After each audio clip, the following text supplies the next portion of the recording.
Howdy doody. Hello, everybody. Welcome to Saturday. Saturday before half the United States gets fucking slammed by a blizzard. So let's get a stream in while I'm certain that I'm going to have power. Thank you guys for tuning in tonight. Nice to see about 22, 25 of you already in chat. If you haven't already, go ahead and leave a like on the stream as you make your way in. Helps promo the video, promo what we're doing, all that good stuff as you're starting to come on in here. Hope everybody's having a nice weekend. If you're going to be in the area where the massive winter weather is about to hit, stay safe and batten down the hatches. Take care of yourselves. If you're not, then good for you. You're going to be doing a lot less shoveling than some of us in the upcoming days.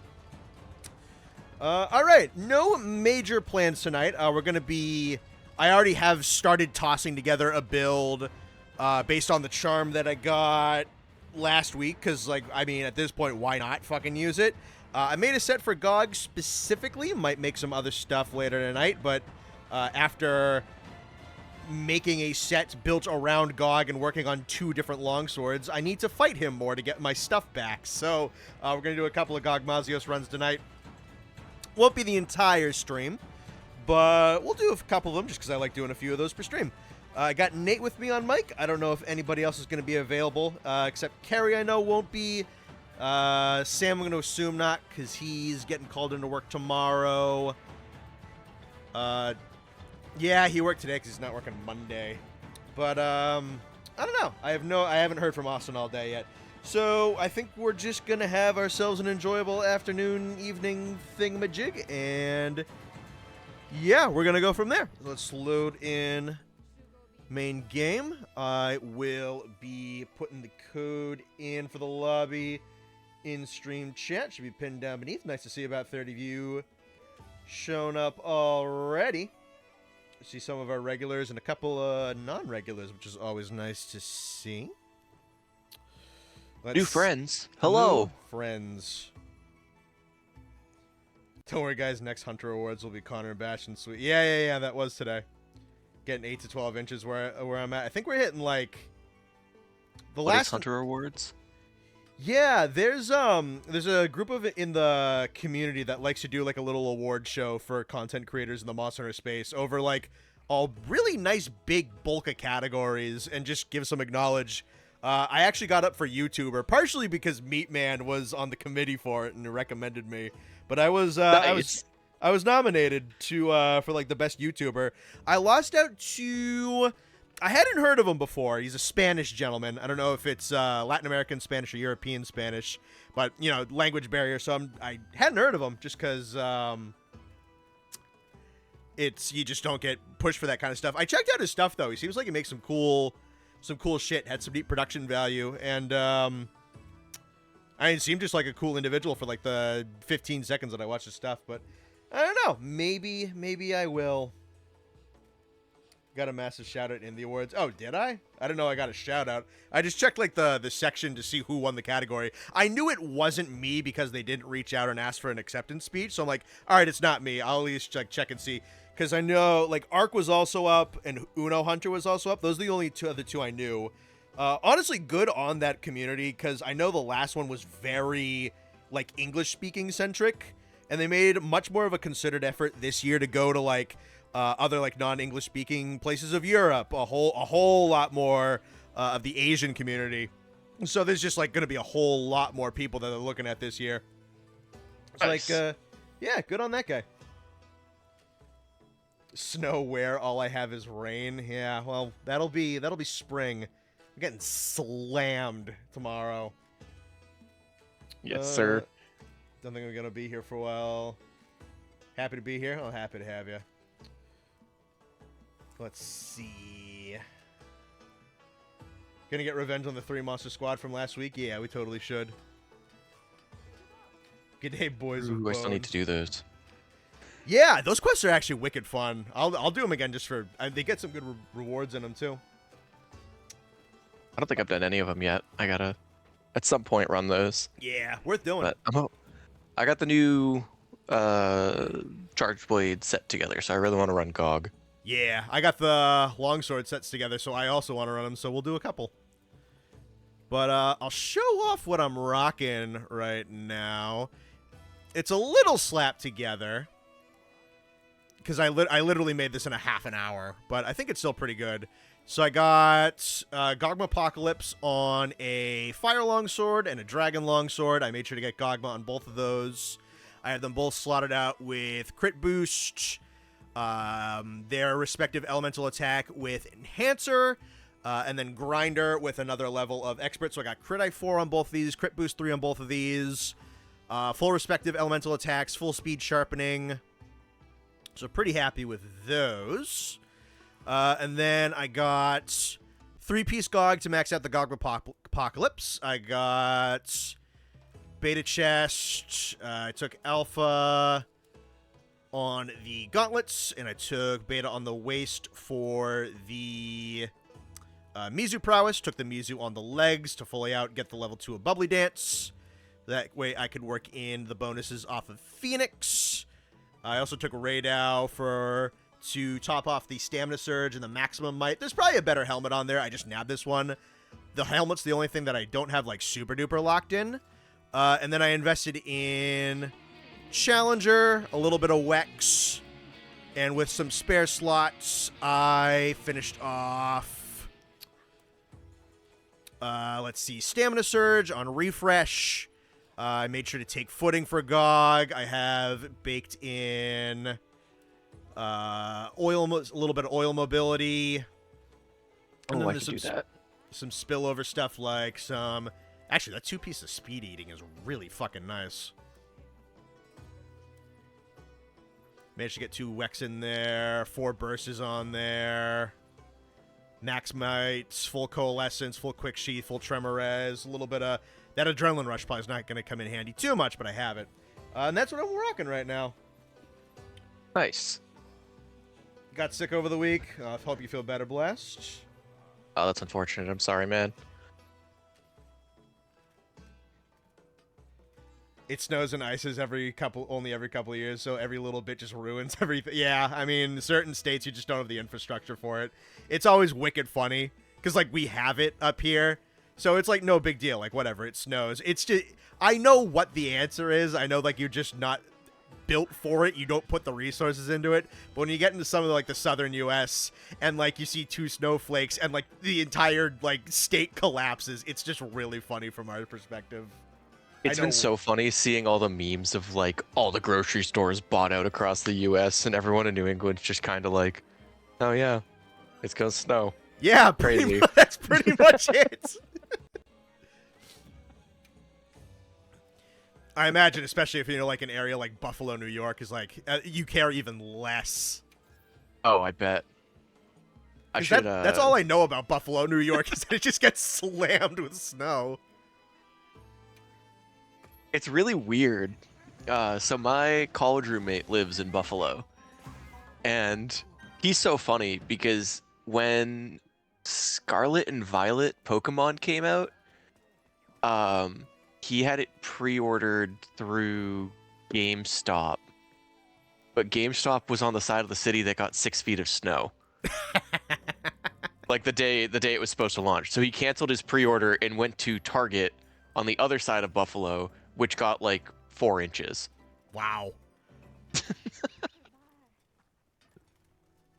Remember, guys, cut the tail before Connor does. I'm honestly... I'm really just there for the meme. I'm not deliberately going for him. I might. We'll see. Texas at the moment gets 3 centimeters.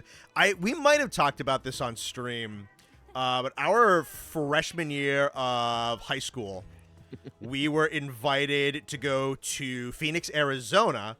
What is it, like the Rose Bowl or whatever like that? The Fiesta Bowl. Fiesta, yeah. Because we did like marching band. We talked about that before. But there was like a parade for it, and there was a competition for it. We got invited down. We went there. Really, really great trip.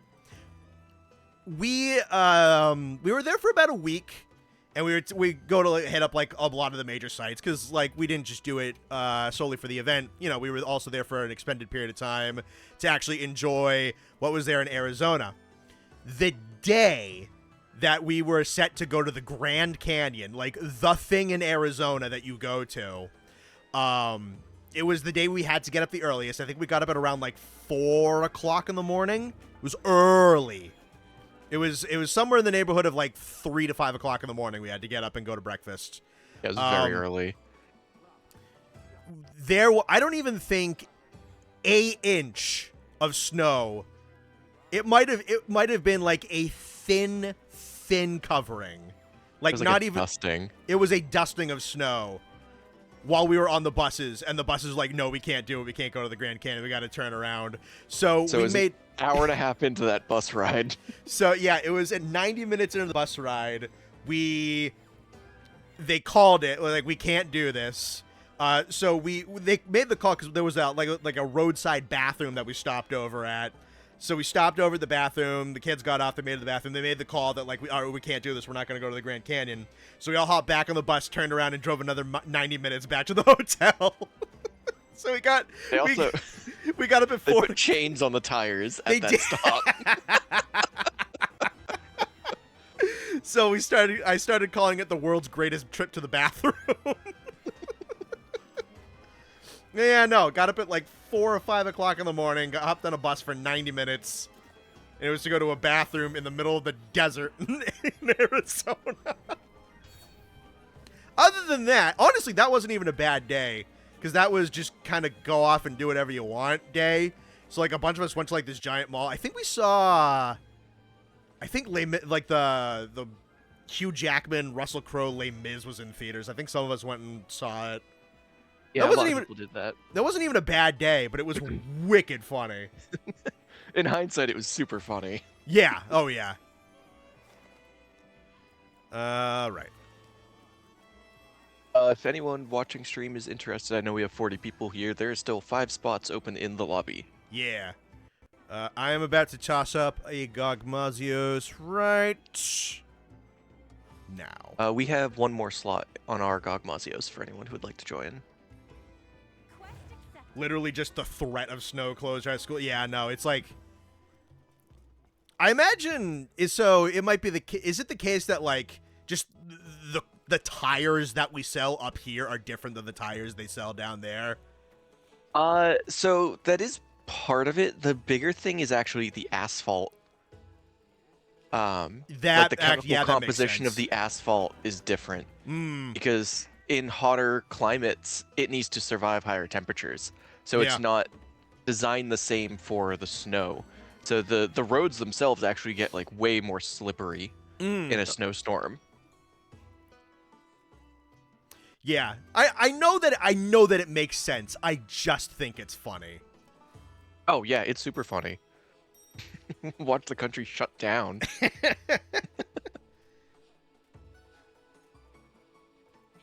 It's funny though, because we kind of have the opposite to like we'll say southern East Coast United States, where like if a hurricane or something makes it all the way up to us, we're like, fuck, like we gotta batten down the hatches and whatever. And you see a hurricane hit Florida and everyone in Florida is like, whatever, Tuesday. The amount of times we got fucking monsooned on when we went to Disney a couple of years ago was hilarious. I still really wanted to get a photo of us just in the torrential rain in front of the castle. That would have been great. I think that would have made a great photo. Yeah, unfortunately, my mood was rapidly declining on that day because I chafed wicked fucking bad. I was like, we would have been able to get someone to take a photo of us, really. True, yeah. That would have been the bigger thing. I was just like, I want to go on a bus and go back to the hotel and lie down. This sucks. There's like for a park that large, there's like 2 entire benches in that entire place.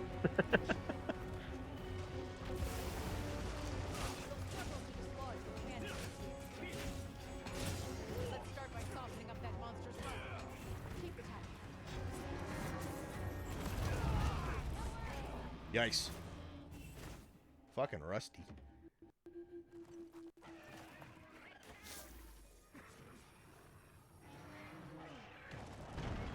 Ah, damn. Unprepared states getting snow is like an immunovulnerable person getting a cold.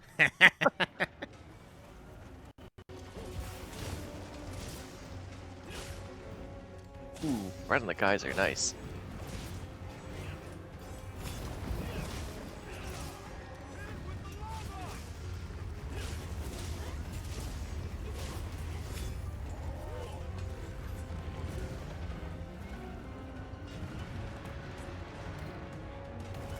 Softened up now.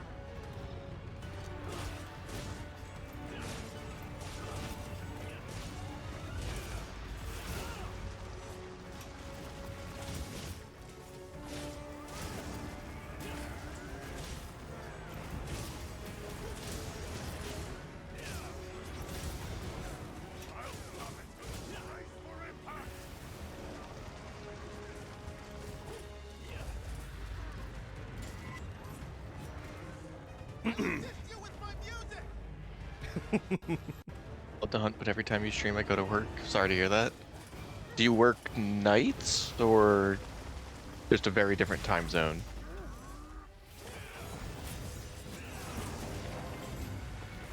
Well, Hopefully, we can at least be entertainment while you work. yeah, I mean, we've hit that role a lot for certain people. Okay,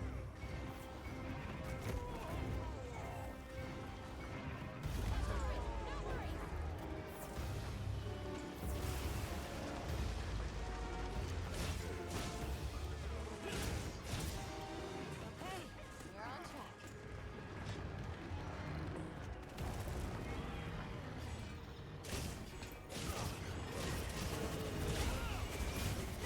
This tail is mine.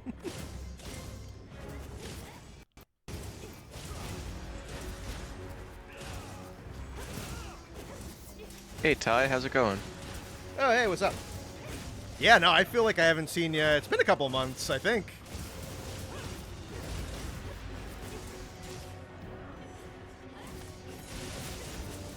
Contact anti-wyvern units are exposed. Numbers look like they're probably pretty good.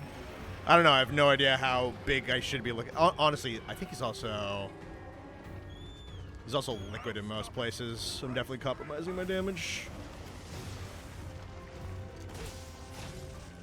Yeah, it's a little higher.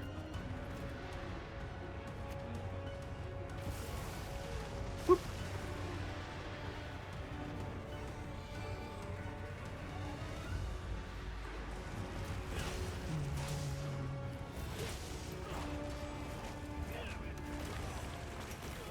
Oh.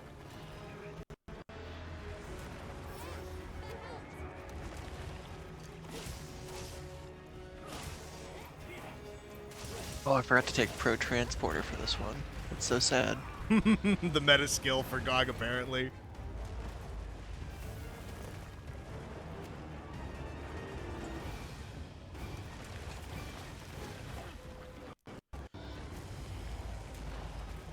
Hold your fucking arm still. The doctor trying to give me a shot.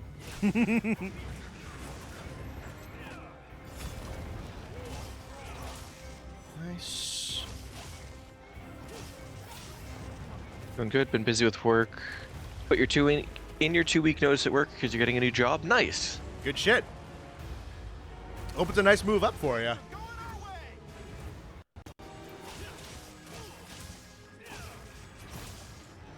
Get ready, everyone.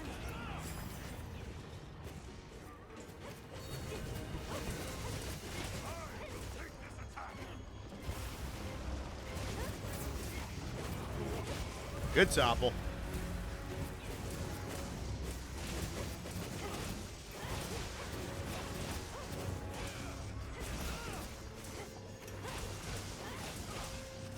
Driving an hour to work through traffic was a big factor. That sucks. I've done Oof. that. It's just miserable. Yeah, I mean, that was a big part of your life for a little while. Yeah, my internship was... Oh god, with traffic, it was almost 2 hours. Oof. It was supposed to be a half-hour drive, half-hour, Yeah. 45-minute drive, and it took almost 2 hours most days. Traffic doesn't always agree with that idea.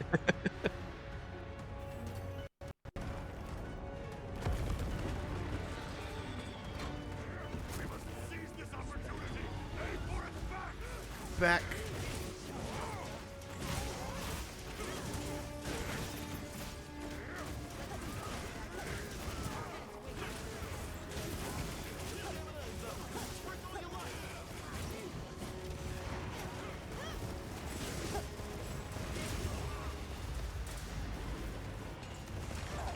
Oof. Right, I need this. Now, attack and track.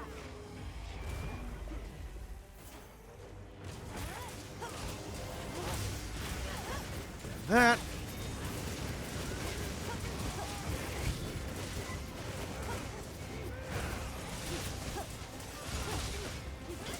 Pretty good looking numbers. New job is at least 15-20 minutes closer to where you live. Nice.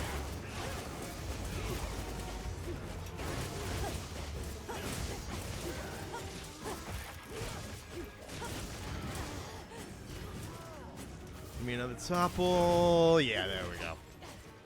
No, not yet. Oh, I pressed the dodge button on that one game.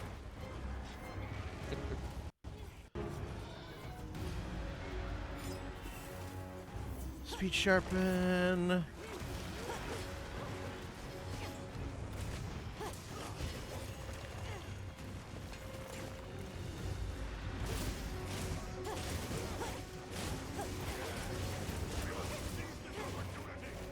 Which way is he falling? Other way.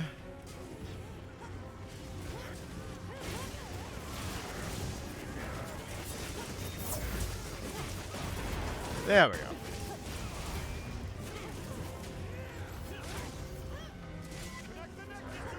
This. Damn, some of those numbers were 76s. It's pretty fucking good. Game reviewers playing Overwatch for the first time. That was good. That was good. I like that a lot, actually. Leave the charging to me. Alright, do they have them all nabbed? Yeah, they do. Okay.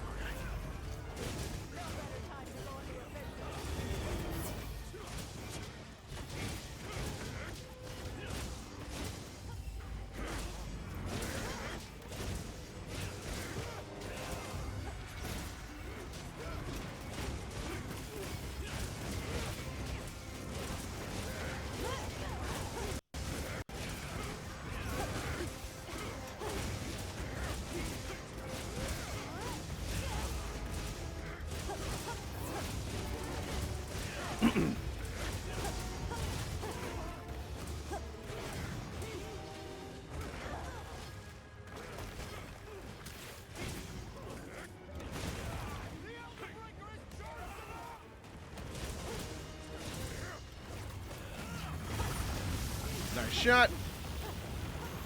Missed my old job though. Coworkers are very nice. Plus, understood the thing to leave. Yeah, I mean that's definitely got to be rough when it definitely like there's massive factors where you can't work there, but there's also things they really liked about it. Yeah, workplace culture is one of those things like money can't buy, Oh yeah, for sure. unfortunately.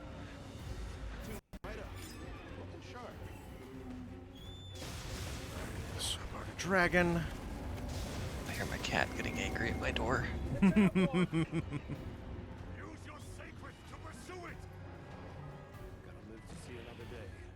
Time to go.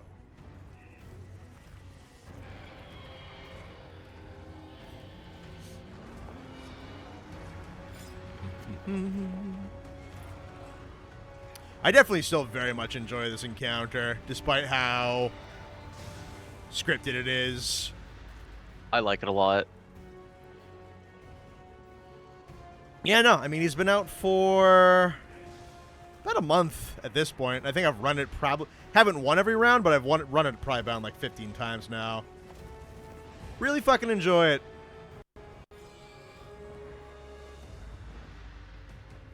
Gogmasios' final form. Use every technique you know. Yeah, fuck.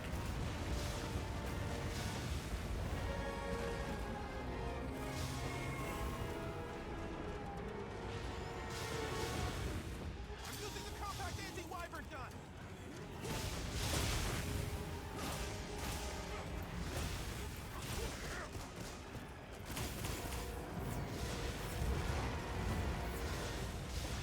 Oh, right, I also have some speed heating on this set. Speeding. Speeding. God, comfy skills are so fucking nice.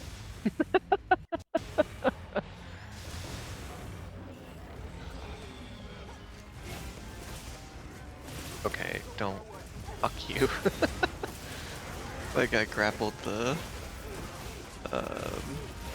dragon fruit berry or whatever instead of the vigor mantle bug. Yeah, the shitty one. Yeah. You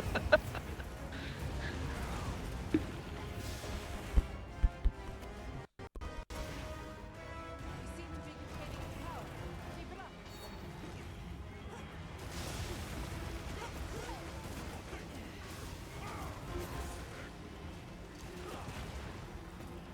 I gotta get the tail before someone else gets the tail, and then everybody makes fun of me. I'm telling you, I'm using longsword and I just got the tail. If you can do it, if I can do it, you can do it, Connor. I believe in you.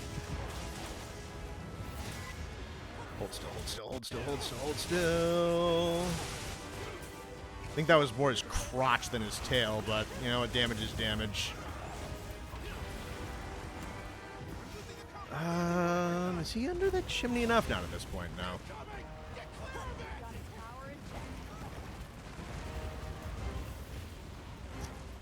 Dust just for group safety.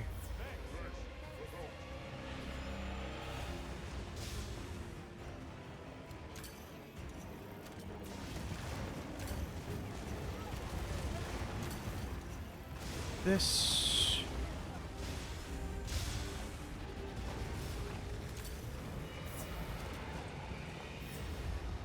Time to go on the offensive. There he is.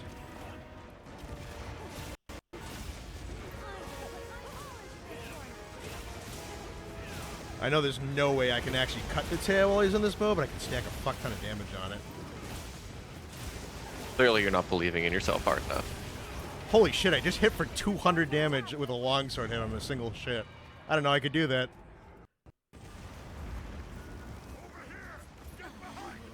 Just doing numbers. I mean, it's definitely not like Charge Blade SAED's thing, but I don't know if I've ever hit over 200 damage on a single longsword hit in this game. It's pretty cool. They're all going for the tail now. They can't give you the satisfaction. Nope.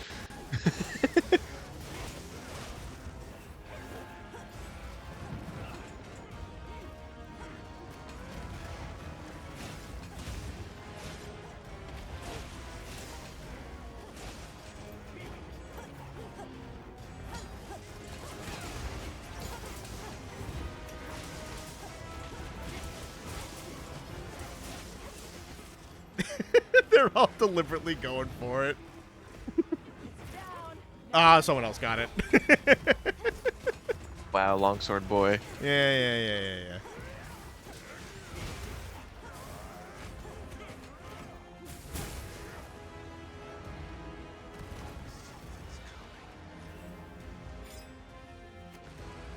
We gotta keep the meme alive. I do like the meme quite a bit.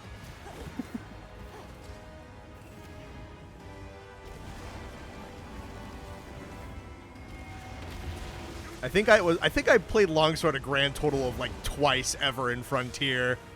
I think I only picked it up just for like Mind's Eye against Gravios or some shit like that. And then all of a sudden I was designated a bad Longsword player because I wasn't deliberately going for his tail. Like, alright. Oh, he's definitely right onto that one. Drop him.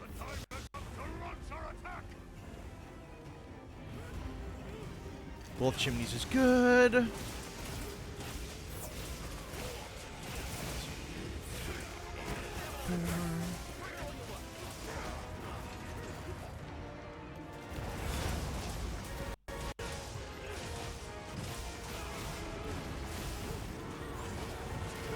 Really? That didn't hit him? That's crazy.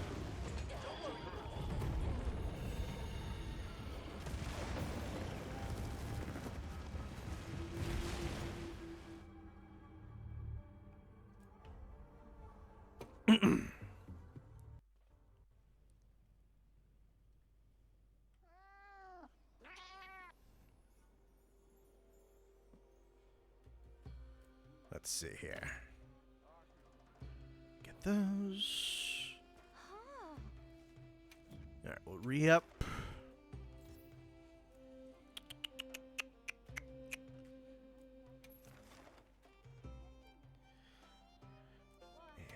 Prep. Game level. You got the tail cut, but at what cost? Yeah, that's what you get for taking it away from me. It should have been me, not him. I'll go for the carver, I think.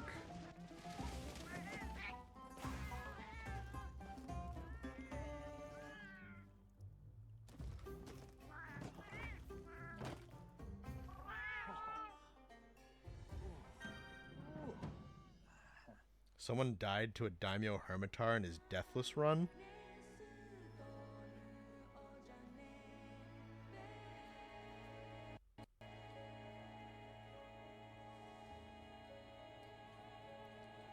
Shit. Oh, is it that Jax person? Gotcha.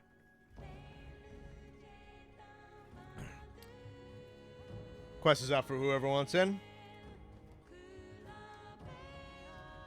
Should never be Connor and cutting tails, let him wallow in failure. If you want to project upon me that I am wallowing in failure, you're free to. I really don't mind that much. I think I'm going to be okay.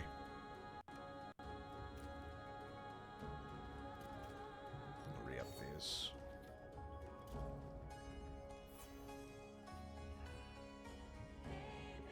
That Jax person like he didn't join your Discord a couple hours ago. Fucking I don't watch that fucking 24/7. I don't know who everybody is. You think I look at Discord?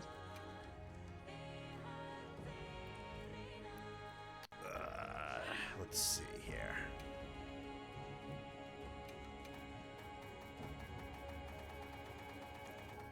Make some more of these. Turn that into more of these.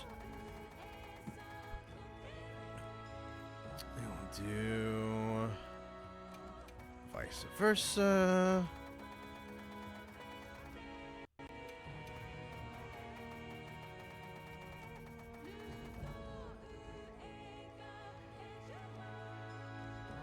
Seething Basil should be in Wild's Master Rank. Basil would definitely be a good pull for this game. Oh, for sure. And Seething, especially in the basin, that would work. Yeah.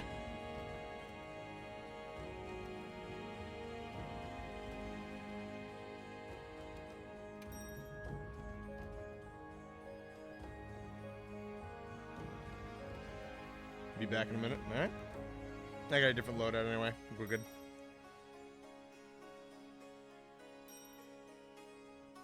Do you think the Master Rank trailer will appear next month? No. I think what's likely going to happen is ArcVeld will come out next month. Stories 3 will come out in March. I think the biggest thing, because we were talking about whether or not it was going to be at the Game Awards or whatnot. I think the biggest thing we overlooked when we were looking at that, Stories 3 needs its time to breathe and just be successful and be in the sun and let it be out and let it get its trailers and its launch and then its post-launch content. The earliest I think we're going to hear anything about the Wilds expansion is going to be Summer Games Fest in, I think that's June is when that happens. I'm not expecting to hear a thing at least until then. The only other thing I could potentially see if it's like a really hyped up Sony State of Play, so a lot of those Sony State of Plays don't have like a ton of stuff in them though. So my best guess is probably like a Summer Games Fest type of thing at the moment. Summer Games Fest is probably the most likely thing. Yeah.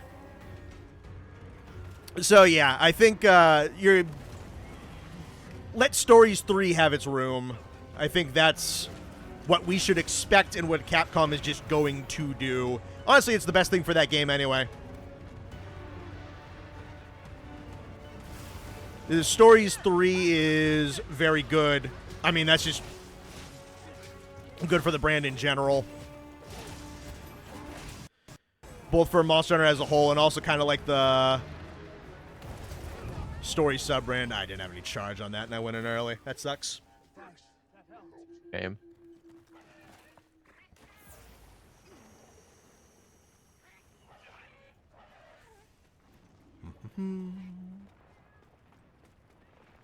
Whoever it was last stream that was impressed that I got the gore roll on my charge blade on the 3rd try, I just got it on the 2nd try on this one.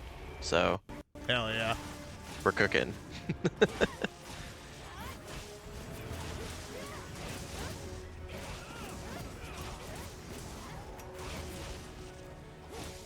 Don't think we're getting Wild's Master Rank this year. I'd be perfectly fine if we didn't. Perfectly fine if we didn't, yeah.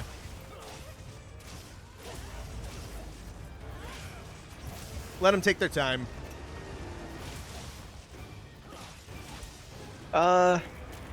I'm not gonna be upset if they didn't. I'd say give them their time too, but I think end of 2026, like late Q4, isn't unreasonable.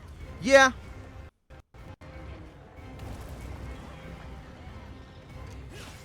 Especially since they're ending their title updates soon. I have a general feeling, one, because of the production value of this game, and two, because of the like issues that the game has had reception-wise, I think they're probably going to take a little bit more time. So I'm honestly kind of just expecting the timetable to be a little bit more extended. And I'm fine with it. Good. Yeah, I've got no problems with that. Honestly, with how much fun I'm having with Stories 2, I currently have the expectation that I'm going to be playing 3 for a long time. Especially with what they're adding to the gameplay loop. So, well, here's a good question for you. Do you think we'll see Portable 6 before we see Master Rank expansion for Wilds? Very unlikely. Really? That we'll get the next game before the expansion for this one? Yeah. Yeah, I would not expect so, no. We know it's essentially 2 separate teams working on these games. So if they're choosing to put more production time into a Wilds Master Rank expansion that, in theory, wouldn't affect the other team. Yeah, I would say the big thing though is, I'm wondering, because again, like the big thing has been performance. I'm wondering, especially, we talked about this a little bit, what engine that Portable 6 is going to wind up being on, whether or not it's also going to be on RE or it's going to be on REX, what it was initially developed for, because if there's a good, there's probably a really good chance. I don't know if anything is on REX yet. Like I don't know if there's anything officially out on that engine at the moment. If there isn't, I imagine that they're very much looking at like what went wrong with this game, and probably trying to expand its technology. And then it depends, like, because there's no way Portable 6 is not in active development right now. So then there's the question of like what it was being made on, what are the conversations regarding the impacts of this game and how they impact what's going on with that game. I would imagine that what happened with Wilds' reception is probably leading to some shakeups and changes with how that game is being developed. Or at the very least, I hope that's the case if it needs to be the case.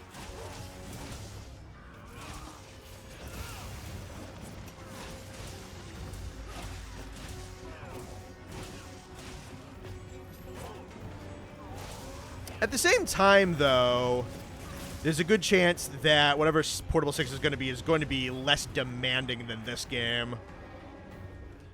So I think just from the get-go, it's probably all going to suffer less just in general.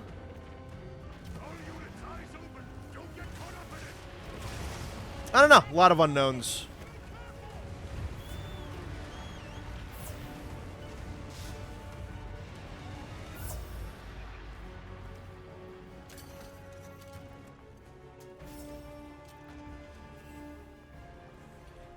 Man, They did such a great job with the lighting in this quest. It's so good.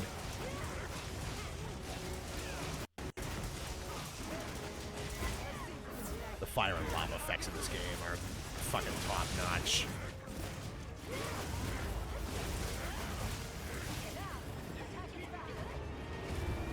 Supple 1.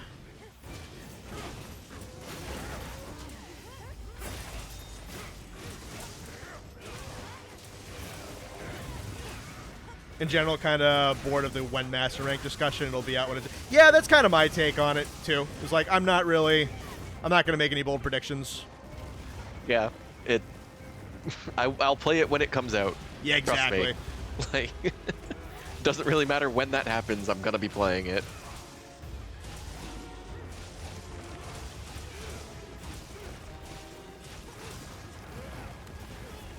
Ah, shit, did not think that was falling on me.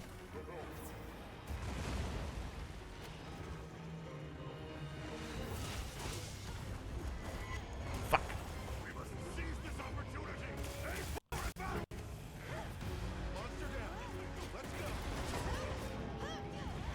Still be on the ground while I have red gauge, please. Thank you.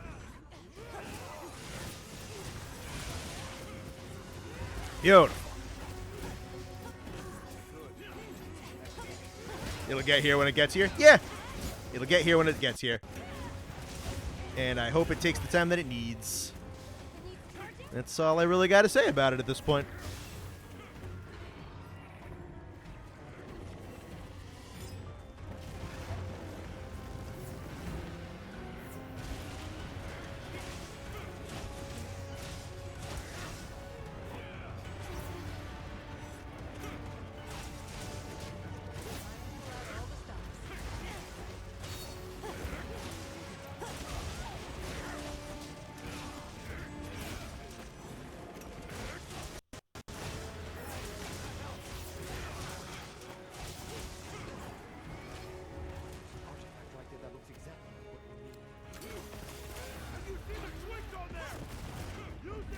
Right in the tummy.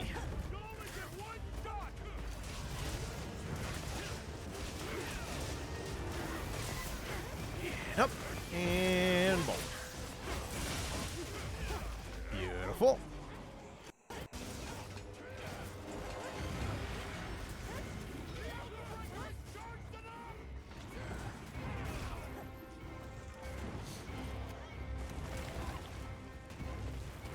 Someone's got to get on the gun. Ah.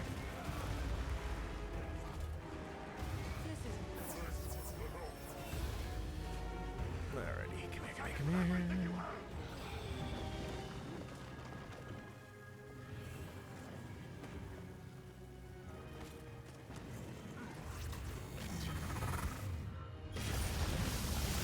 Alrighty, there we go.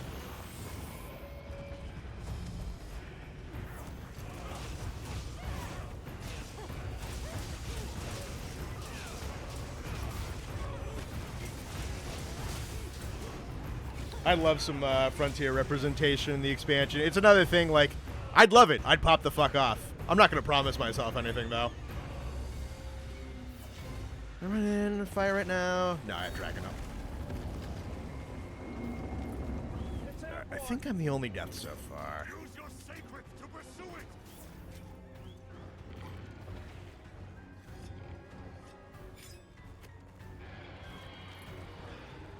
I feel like AT Arkveld is not the only final monster. It is. You gotta stop promising yourself more stuff, buddy. It is. They would have advertised it.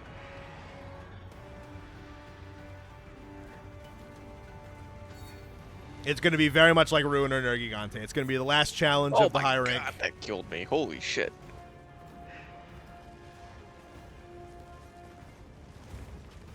Ugh. Might get a tempered Gogmazios alongside AT Arkveld. That'd be crazy. That'd be fun. I'd be down.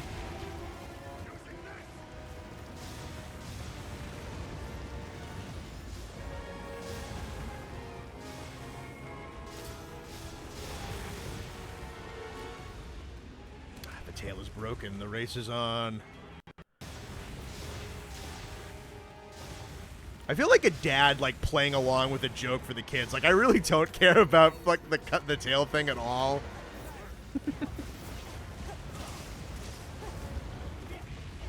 That sounds like exactly what someone who cares about cutting tails would say. Yeah, I'm just coping right now.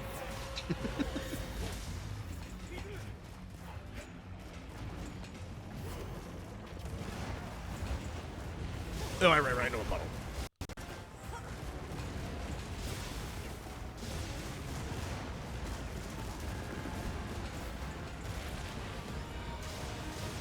I'm using the compact anti-wyvern gun.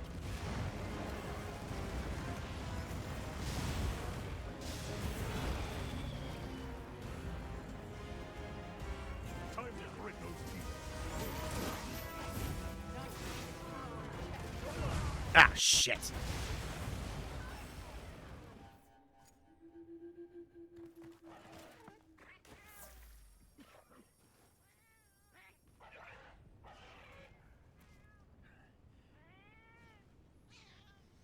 Yep.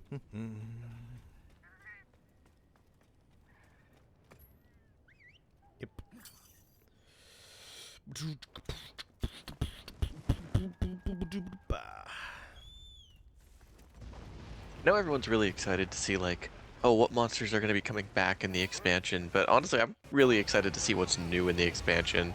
Yeah. New story, new map. If they New do monsters. a new hub. Yeah.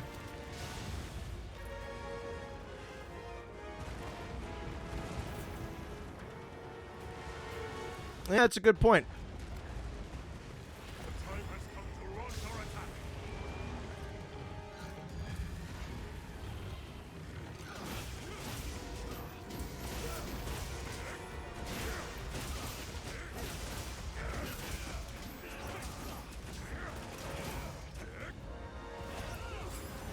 Time to go on the offensive.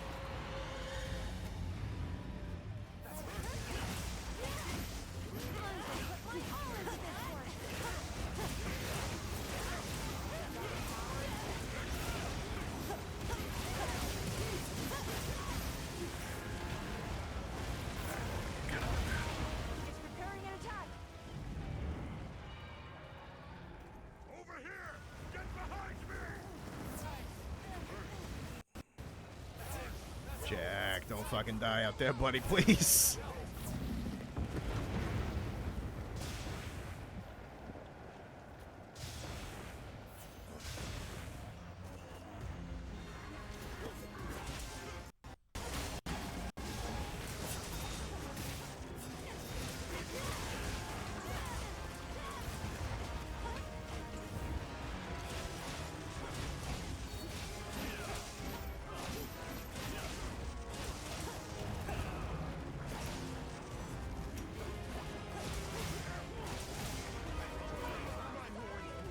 Well, all right, one life left. Play carefully, guys.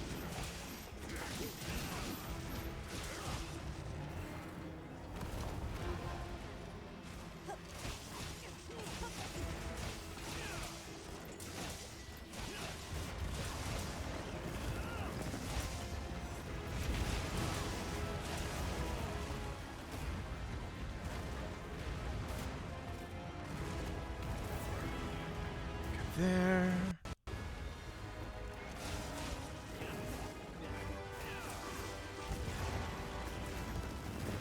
A little boost for you.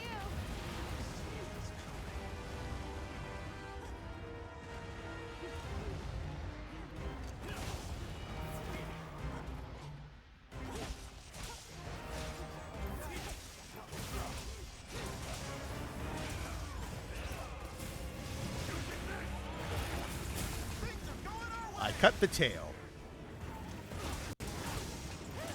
Job, longsword boy. I think I'm out.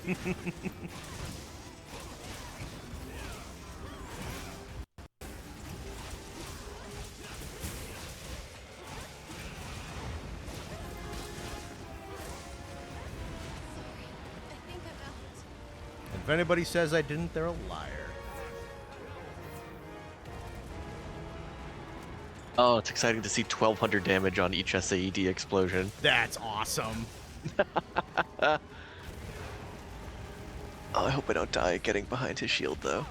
Keep it up. That we're good.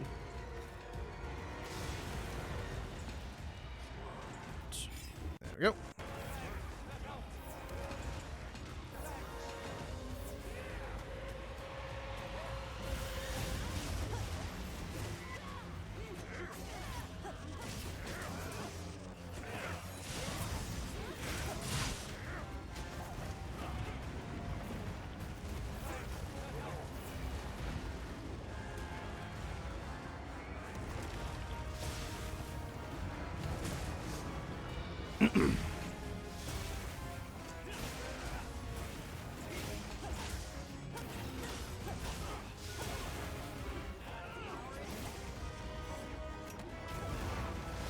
Bitch. How long you can dodge? I don't even know if we have any more open things.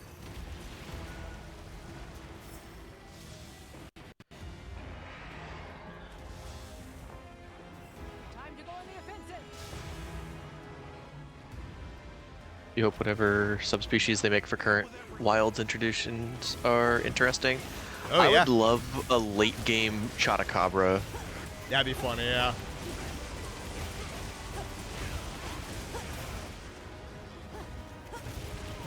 I wonder if all or any of the Apexes are going to get one. I I feel don't know, like we could see like variants for sure. yeah, I feel like Radow is probably really easy to get one.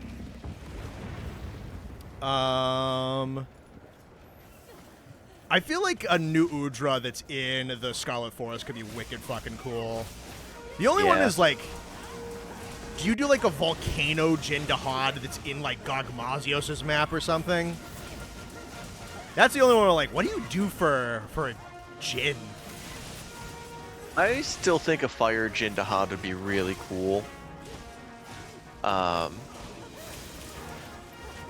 like a design standpoint, Jindahad's really interesting because it, like, all the fan blades on its body are used to super cool its body, Yeah. which means you could like very easily do something in reverse. I wonder if they'd Essentially actually use, like change use that as a around way the to model for superheat it. its body. Yeah, yeah.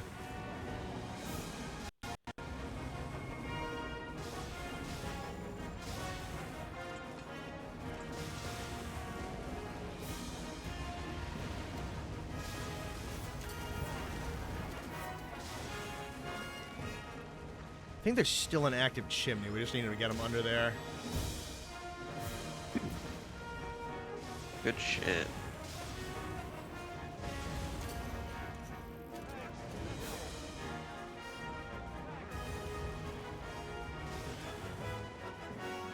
Usduna subspecies would be cool. That fish needs something to be interesting fight-wise.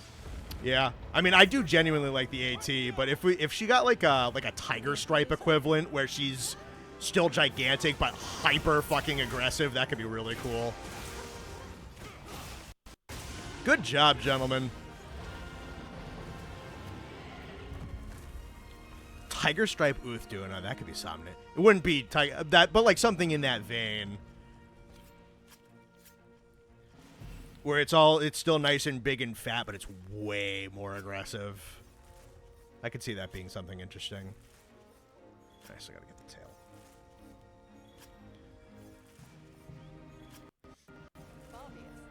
Story-wise, I agree. They shouldn't focus on elders heavily. The thing that I think they could do very interestingly with elders, I think this was what they could do, or I could see them doing, is kind of elaborating on one of the thematic points that exists within the story of the main game. Because the whole thing of, like, the main game is, like, not trying to play God with nature, that, you know, when mankind has its role, it can't really rise above it. When it tries to rise above nature, it can't go over it, but it can do these kind of, like...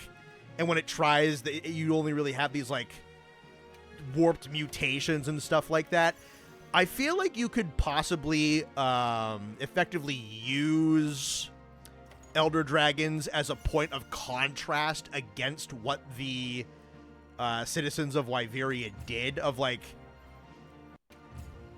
kind of creating the natural counterpoint. and kind of like refuting their whole playing God thing. That is something I think you could use Elder Dragons for in a way that would be thematically satisfying.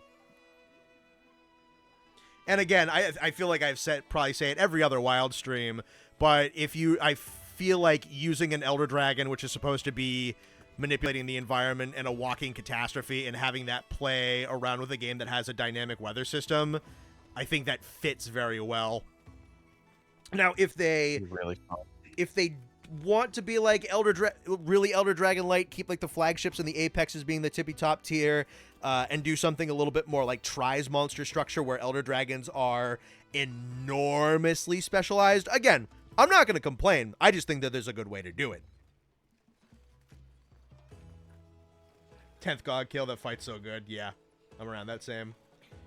Don't mind Elders' major threats or final bosses. I simply don't want the amount of focus that Gen 5 gave to them. I mean, at this point, we're already there, thankfully. If we do get, like, a good surge of Elders, then I do like how the monster distribution is paced in this game. Where, like, things like Tio, Kushala, something along that line, like, that's not really special and that's not prominent until you get to, like, the very, very end of the game's entire existence. Like, we're already at a point where Elders are much more special here than they are in the previous game. And I'm kind of hoping, because, like, I wouldn't want... That is something actually really interesting to consider, because I would still want monsters like the Apexes, like Gore, Laggy, Mizu, that group. I would still want them to be high-end and special. I don't think I'd really want them to be reduced down to, like, something a little bit more rank and file. Because they've been, like, the top tier. I feel like they'd probably do more stuff that'd be kind of on that near equivalent level. I'd be interested to see, like, turf wars between some of the minor tier Elder Dragons and some of the Apexes and see how they come out. I don't know.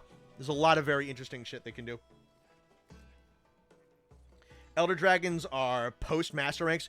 Like they did, actually, that wouldn't be a bad idea, right? If they did something along the lines of the gameplay progression of the Guiding Lands, where it goes up through, you do the conventional route up through Shara Ishvalda, but then you have, like, what was it, like 5, 6, 7 other unlocks past Shara?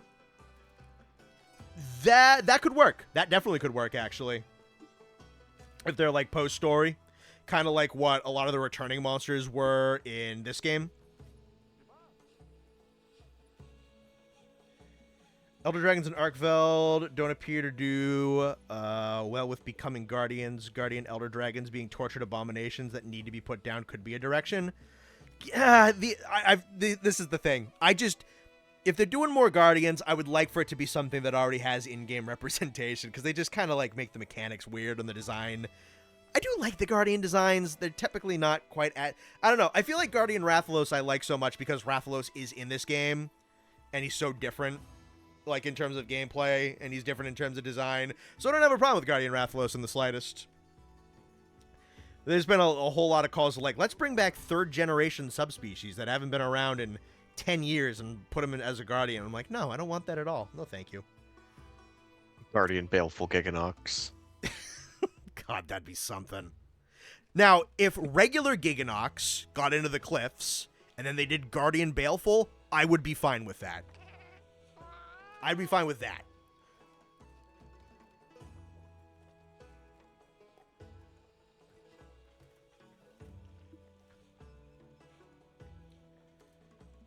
Rusted Kushala needs to happen. Rusted Kushala is long due, yeah.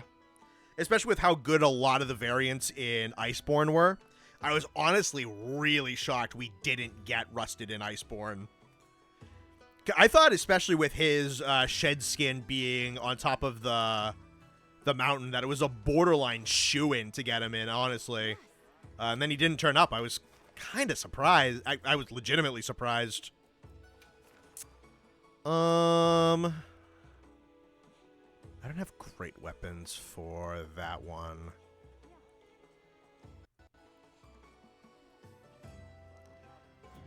What's Mizu doing a week too? if I wanted to keep running the longsword shit. Lightning. Yeah.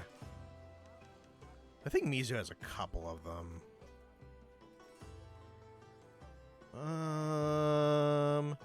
Oh, I died. Mizu's weak to dragon on the claw... on the legs. I could do dragon on the... Okay. And then I think Laggy has a good amount of dragon and fire weakness. Definitely fire. I don't know about dragon. Fire on the back and the tail. He's really not big into elemental weaknesses, actually. Interesting. And then let me check Duna real quick. Pretty much nothing but thunder. Okay.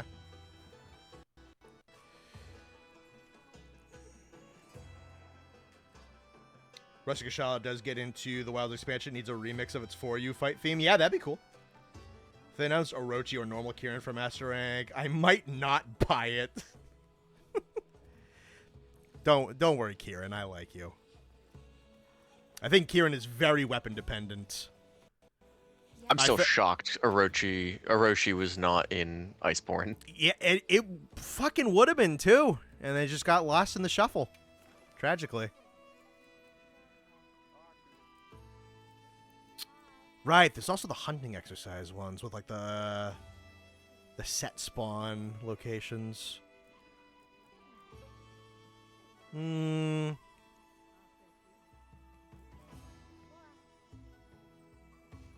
do an Arkveld. We'll see what like rewards come out of this. I don't think I want to throw a long sword at Gore at the moment. I do not know that matchup well enough to throw it at a 9-5. It's actually my preferred weapon for Gore. Mine's Gunlance currently. I love Gunlance versus Gore. Gore has he moves really fast, especially the 9-5, but he has some really good counter timings. He just like it's one of the things you have to know. Yeah. I wouldn't practice on a 9-5. No, definitely not. Orochi in the cliffs. I do yeah. I honestly I think Orochi Kieran in the cliffs would work really well. With some of that, even in 4U, Oroshi's not like the most AoE spammy thing ever. It might be a little claustrophobic with the amount of effects that it can put out, but it would work. It would definitely work. Orochi was planned for base game with Electron. Yep, he was. Oh, god fucking damn it, dude. Worth feeling, yeah. I need to put guard up on this because I keep trying to guard point the body slam and it just keeps killing me. I've done it like 4 times today.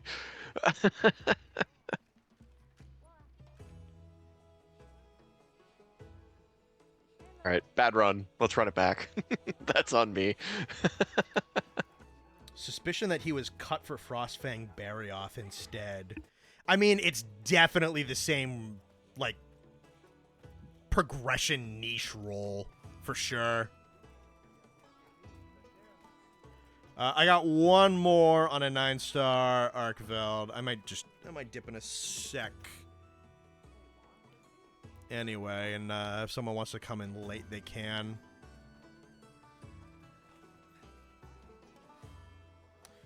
Just fought 4th Gen Gore. It reminded me of how much they gave Wilds Gore. Holy shit, Wilds Gore is much more interesting and much harder too.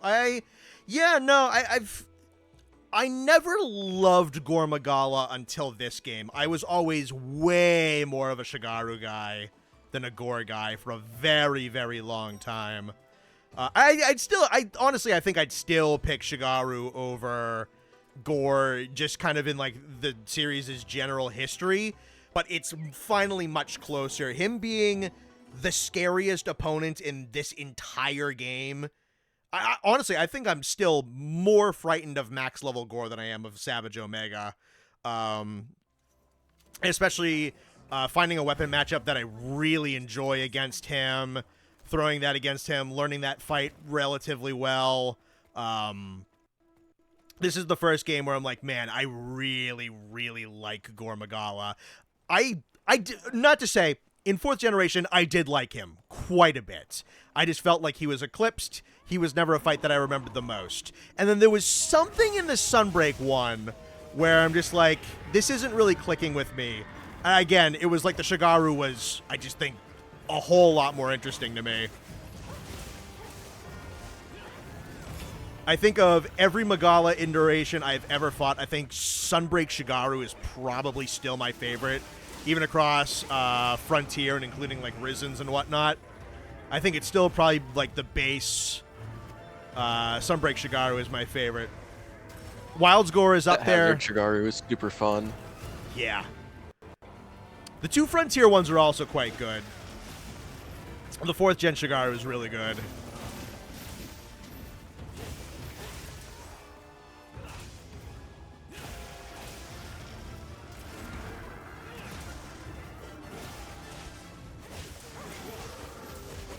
I am glad that Gore got his chance in this. I am kind of glad that we haven't got Shigaru yet. And just let Gore be. Just leave him be. Let him be his own thing. Not have him just be this ramp-up boss to the big bad. He's entirely his own entity. He's fucking terrifying. He's really, really good. He's legitimately challenging to learn in this game. If we do get a Shigaru eventually, awesome.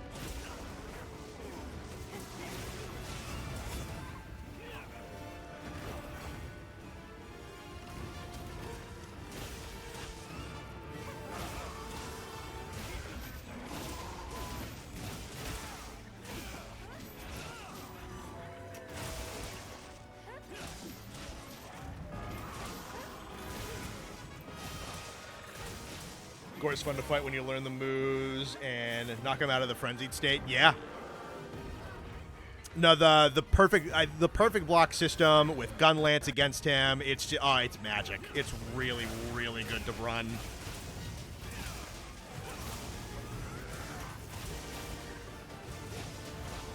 Wild's Gore is so hard that I couldn't see them introducing Shigaru in high rank without wildly destroying Wild's difficulty curve even more than it already has. Ha!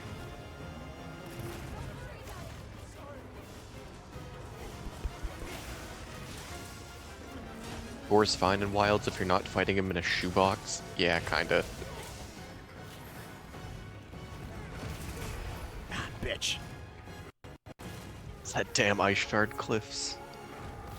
Some zones. Every zone is a shoebox. I don't know. I've got used to that map at this point. I think it gets a little bit more flack than it deserves. Oh, sure, but it's still like very close quarters in a lot of areas.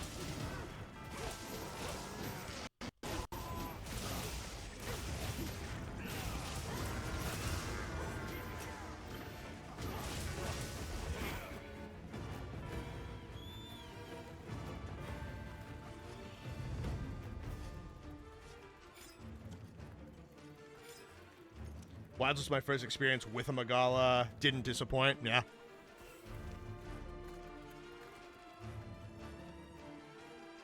Decos for Greatsword. Focus is like #1 thing. I'm assuming you're talking about weapon decorations, not just like skills in general.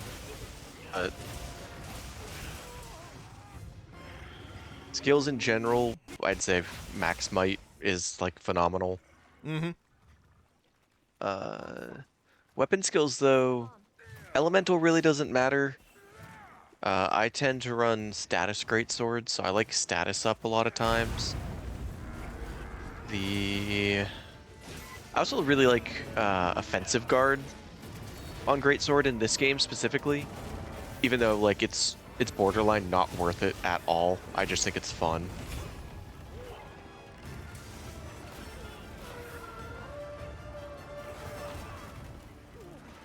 There's honestly a couple of different ways you can build around Greatsword. I definitely do enjoy kind of like face tank Greatsword, because there's a lot of skills you can get to proc via things like the shoulder tackle, the offsets, and the perfect guards. So I kind of like Counter-Strike is great for that. Yeah, so I'll run things like Counter-Strike, Off Guard. I usually get Max Might in there just because Max Might is generally really good for Greatsword. You can fit it in there's a lot of really good avenues to get max might in this game. Honestly, face tank greatsword, I really enjoy. I doubt this is like legitimately like meta or anything. I'm not giving you like hyper optimization advice or whatnot. I really enjoy running the Gamma Radow stuff with greatsword, because with the shoulder barge, with the blocks, and with the offsets, you're taking a lot of willful but highly mitigated, controlled self-damage. So with that, you're actually able to proc latent power incredibly efficiently without being just bad at the game. You're giving yourself a lot of tools to put latent power on top of yourself, and that's going to jack your stamina consumption and your affinity when you can get it going. And then you run the Gamma Radow stuff, and that means that you can get the latent power extension. That is just a style that I really like. But yeah, no, especially also with the greatsword that you get via Omega and its auto damage. I feel like if you're someone who likes like auto-inflicted, like controlled self-damage, greatsword is probably the best weapon in the game for that. It just has so many tools for you to take damage but keep it completely under control, completely under leash. That's how I enjoy playing it in this game. I am not playing well, unfortunately. I'm just unga bunga brain in it.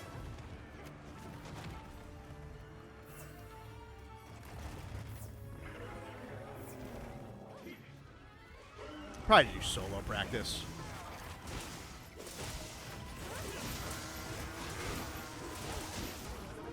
Harrison Ford getting ready for his audition.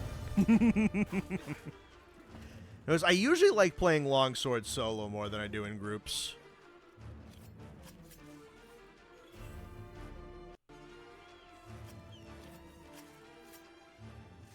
I feel like a Lao Shan Lung could be cooler in the city areas of Wyveria. That could be something interesting. Like a giant fucking Lao Shan Lung running through a city. So that's what I said when I made that video about making Lao good forever ago. It's like, I want some fucking Godzilla shit. Guardian Lao.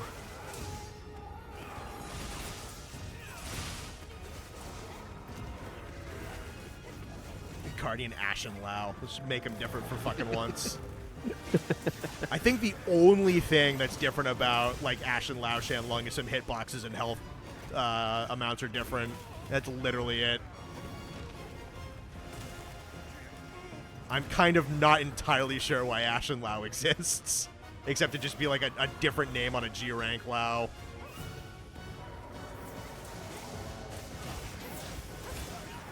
There we go.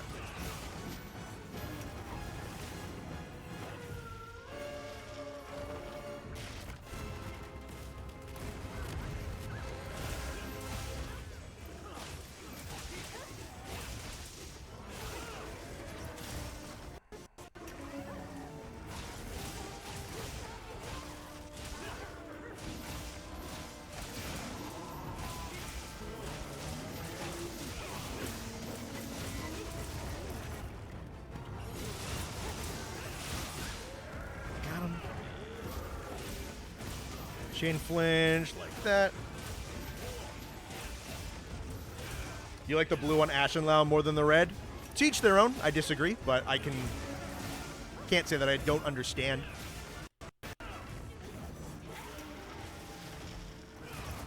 I think the red's a really good look on them.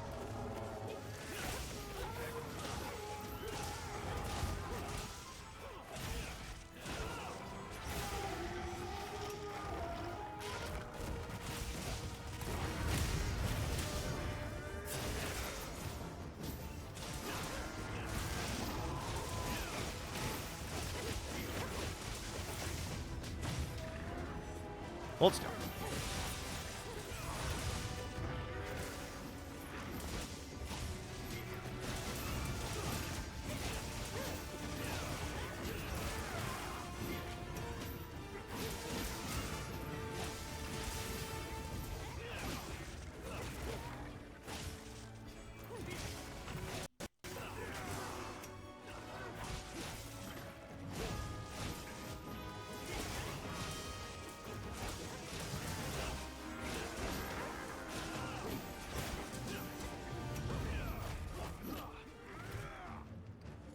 It's cool.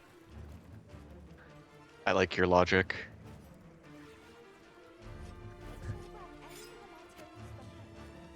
You can use Ashen do blast in some way. Well, I think the whole thing is like literally it is a Lao Shan lung that is covered in volcanic dust. I mean, that is, which, first of all, that's a variant, not a subspecies. That's like first generation subspecies. A lot of them, they didn't really know exactly what the concept was at that point. It was a bit of a catch-all.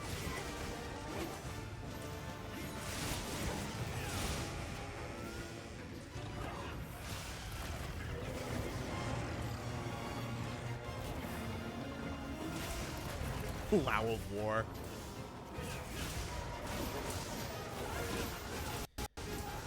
Yeah, and Ashen Lao killed his wife and daughter.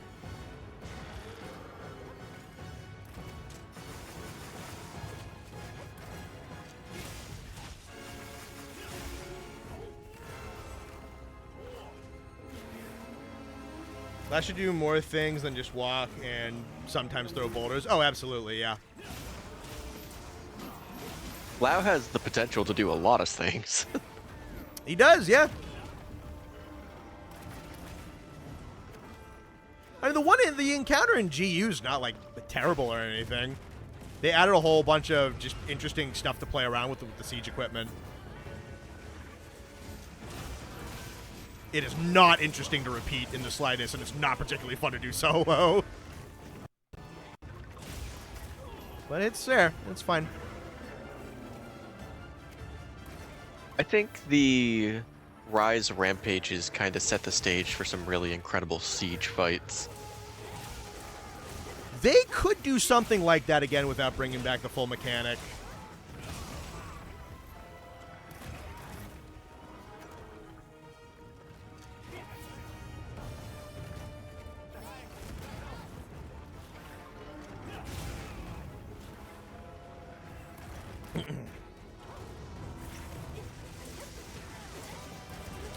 Like blast being sort of rare as a status. That's fair. I think it's only in this game once so far.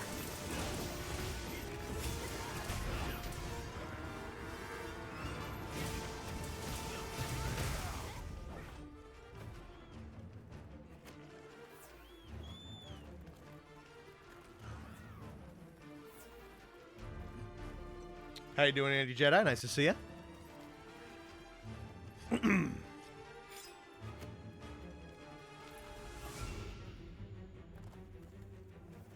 We don't really have any blast elders. Stares at channel mascot. Who said we don't have a lot of blast?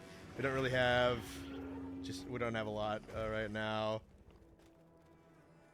I think you said that. No, I think well, they're making fun of you. someone in chat said that. We don't really have any blast elders. Yeah, just a squid said that. Like, well, there's the guy on the front of the box of the channel.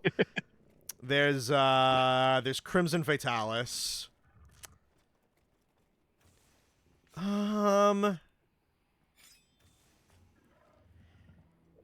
think Geismagorm has it. I think it's really limited on what he has it on, but he does have it. Are we not waiting for a wake-up hit?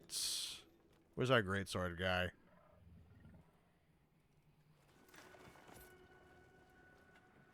There you are.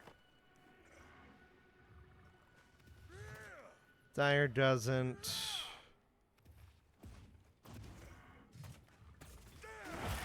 There we go.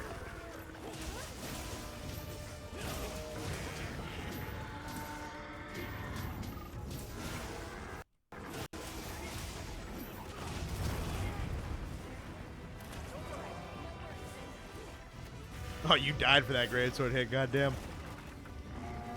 What a way to go.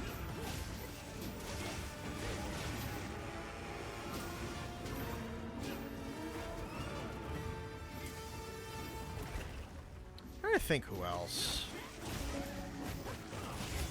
The big blast monster in Iceborne was mostly raging. The big one in Sunbreak was mostly scorned.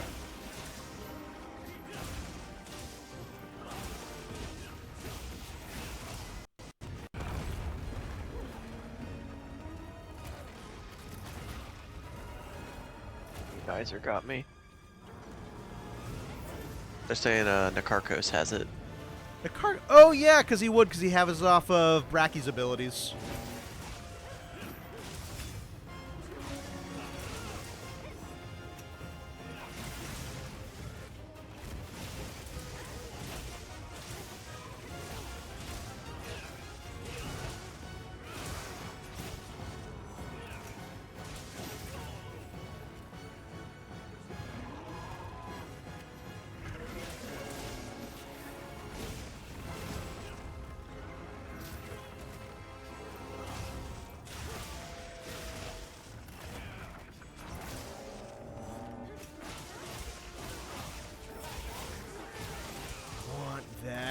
Tempered wound on the tail.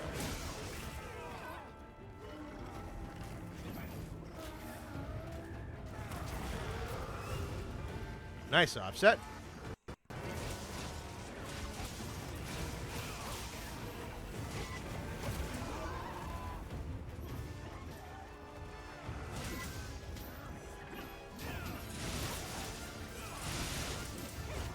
Got the tail.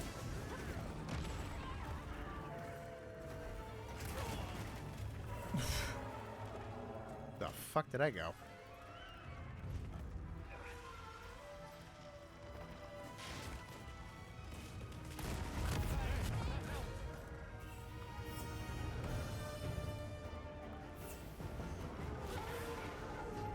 Focus mode would benefit Najaralas fight a bunch, I think.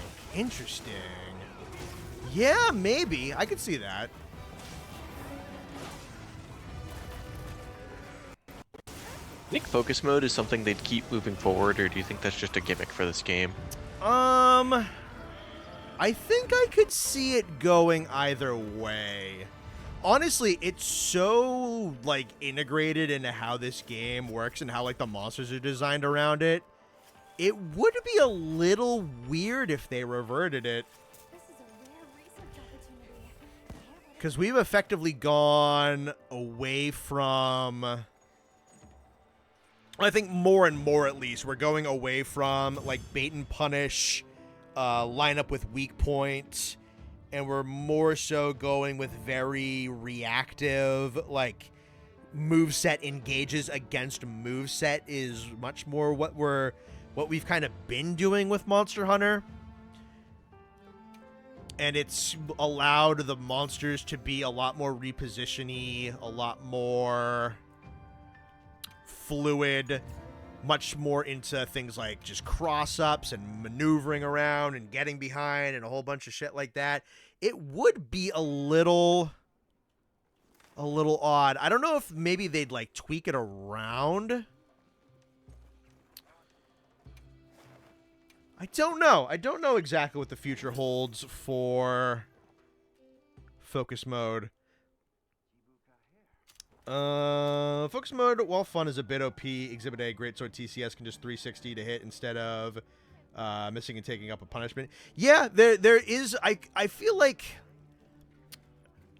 one thing they could definitely do is nerf it in the midst of attack animations. So if they had maybe a kind of dynamic way of it. I saw someone point out an idea of, like, do you have it cost stamina? I'm like, that could be an interesting idea. But then I was thinking of, like, well, would I, like, enjoy the Wild Seregios fight at all if, like, I had to do stamina management on my focus mode? I don't know if it validates so many skills. Yeah, I feel like I wouldn't.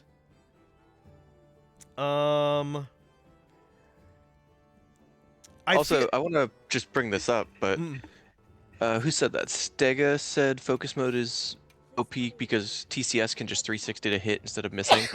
A good player just won't miss.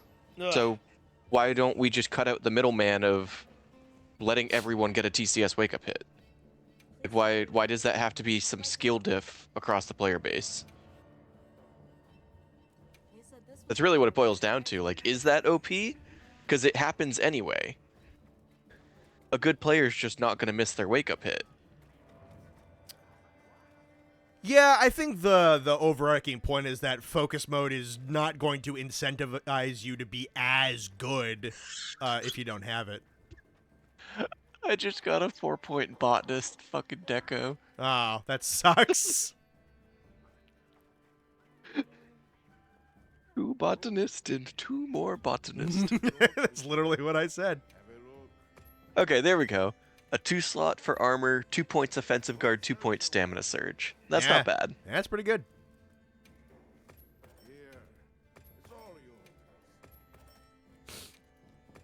Stamina thief and 3 points of evade window, also not bad. Yeah, I think one thing on my mind right now would be that, like, if you're in the midst of an attack, maybe they want to have it so that, like, they just have a fixed sensitivity increase or a fixed reduction in the amount that you can move. I feel like that's one way that you could do it. Because focus mode, it's not even just, like, a tool for the hunter to have. It does reflect back as a tool that the monster has by proxy, because they were, unlike with wire bugs, able to figure out how to get the monster kits to compensate for the fact that you have this tool. Whereas something like the wire bugs, I feel like they didn't know how to build monsters around the wire bugs until probably like the very, very, very, very end of base Rise, with like some of the advanced quests. And even like a good chunk of like they had to up like the combo structures of the monster speeds in a few places. Like it definitely feels like Wilds understands focus mode far better than Rise understood wire bugs, and far better than World understood mantles and the clutch claw. Like, of those 3 games, I feel like this gimmick has been compensated for on the monster end far, far better, especially towards the back end, which I'm fine with the early game monsters being outperformed by the gimmick.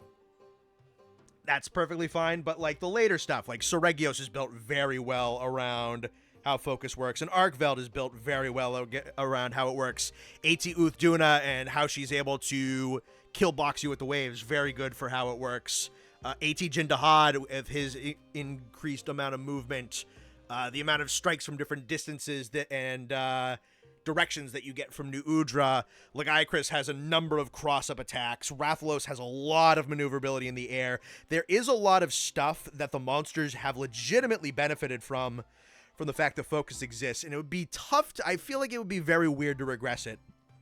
I would maybe, especially when I re-review this game, I think it'd be fun to go back and fight a lot of the top-level stuff and try to use focus mode none, if at all. And see, like, if those encounters are fun. I'm sure they are manageable and doable, but I want to see if they're, like, fun without it, or how much they change without using it. Because if they are legitimately really obnoxious or difficult, or just not really built around it not having it, then I wouldn't say take it out. But I think you could perhaps make it so that when you are in the midst of your combat animations, focus mode is it'll compensate less for you whiffing or for a monster moving around you, so that you still have to actually take into consideration where the monster's going to be. Like, you can't just start whipping around a dual blades combo or a longsword combo, then the monster moves around and you can just move your camera around with it gradually and just track it the entire time. You actually have to think about where your stuff is going to be landing. I feel like that is something that they could do to make it more interesting and to still maintain the strengths that it has, without completely trivializing the bait and punish and positioning aspect that these games historically do very, very well. That would be one idea I think I would finagle with. Let's see. Need to lock in for AT Arkfell. Must get all the A rank pendants. Those are fun to do. Only thing focus mode has generally done for my gameplay is fuck with me when I play Rise. So I use wire bug by mistake. I do that a little bit too, yeah. I wish they went back and helped the lower tier monsters with focus mode. There's some where anything they've bumped up to a 9-star have got some good speed increases. I'm interested what the expansion is going to do as well. If you look at the low and high rank monsters in Sunbreak, like the lower tier stuff in Sunbreak, and then you look at the stuff in Rise, they did do speed increases and combo extensions for a good number of monsters, even some of like the low tier like shitters in Sunbreak, moving up even more so than even like Iceborne would do maybe like a move or two for a lot of the bring ups. Sunbreak was doing like new combo extensions and speed increases. I do wonder if we're going to get a little bit of that. I certainly hope we do. Imagine fighting Primordial Malzeno in Wilds. Mals would probably work very well with how this game is built, yeah. Fight Primordial Malzeno, but play like it was MH1. Oh, jeez. That'd be something. So you start the hunt and get jump attacked by a Velociprey from across the map.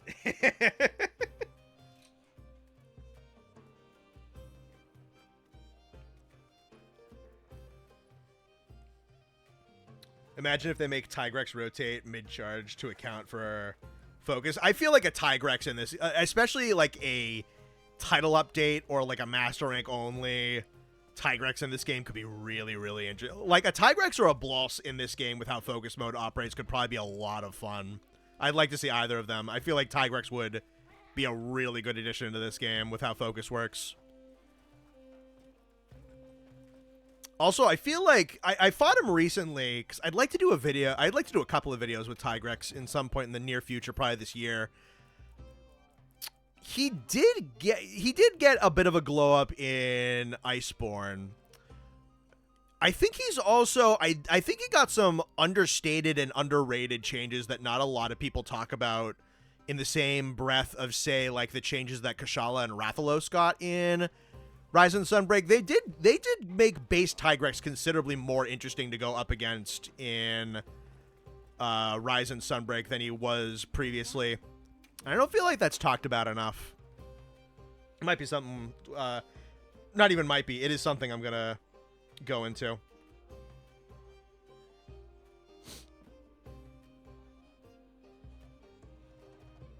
But Mals wouldn't be the boss, it'd be some random ass Bullfango. Have you thought of doing a top 10 favorite monsters video? I have. The only problem is like that would change, that the answer would change every week. Like my top 10 monsters is about 35 monsters long. That's the biggest problem. There's a couple for sure that they're like locked spots. Like Lagiacrus and Teostra are never off the roster. Those two are forever on the top 10 roster. Whatever is around them, that you could ask me that question tomorrow. I think I'd have a different answer for you.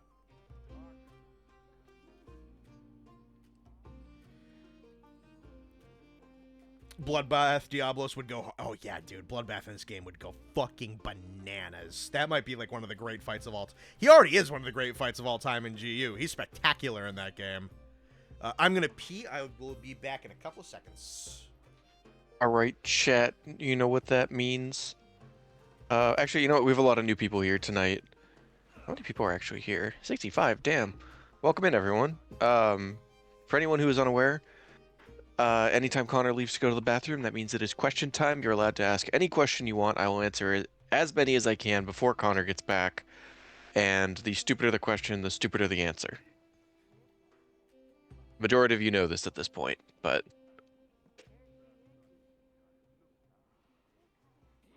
top 10 favorite monsters. Devil Joe in this game with the wound system? I bet it would be really good. What's your favorite kind of cheese? Oh, I'm a pepper jack fan. I like pepper jack. A little kick to it. It's great. Question, answer.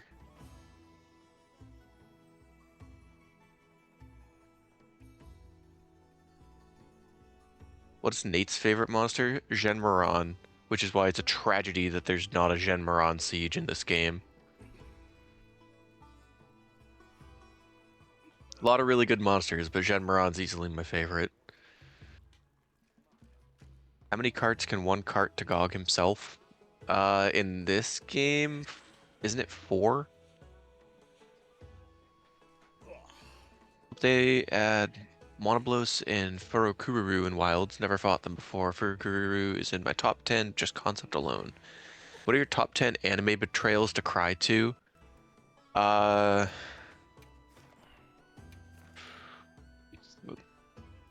Legitimate answer? I don't have a clue. I'd really have to think about that one. What's your favorite color? I like green. It's usually my favorite. Joe's wounds glow like scars when enraged.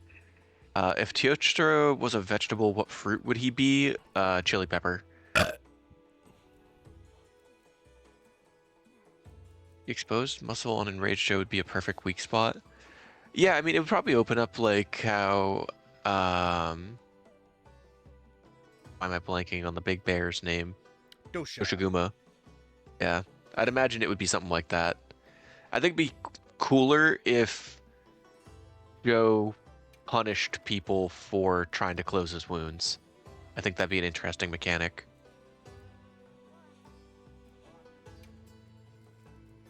What monster do you think would actually enjoy ruining a child's birthday party? Yan Garuga. That's a great answer. Yan Garuga is a fucking hater and a half. That's a great answer.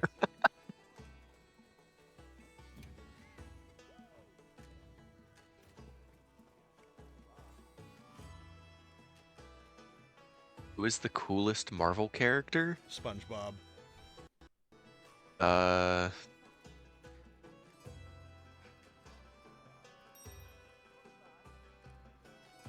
Frozone.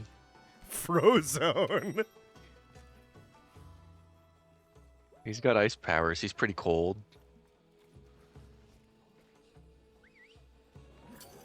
Invincible. Invincible.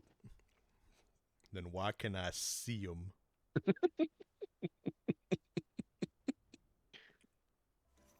So dumb. Challenging quest, but I love that meme. The Duke Nukem one.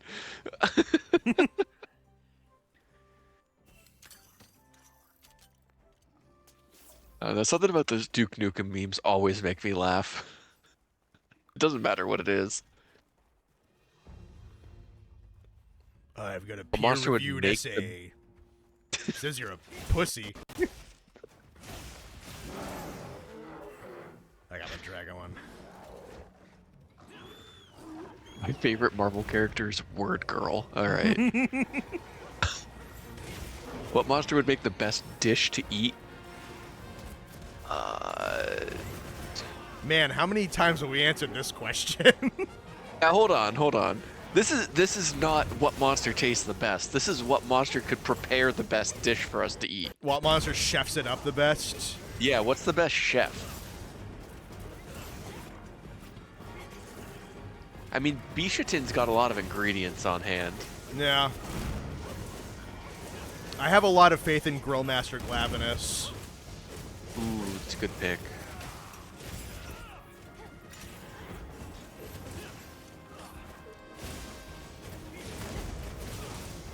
What the fuck am I about to read? Why do they call it oven when you in the cold food of out hot eat the food? What the fuck does that mean?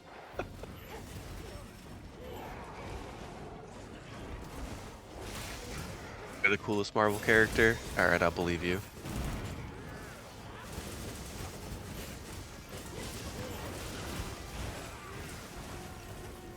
Glad would turn it into a 1,000-degree knife video.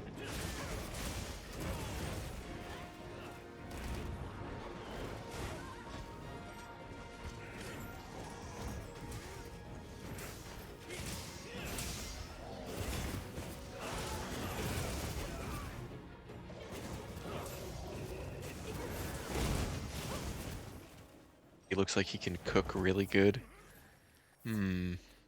Maybe. We did establish that Berserk Tetsukabra is the world's greatest pizza oven. That's true. That is true. I don't know, the other way I'm leaning is like New Udra.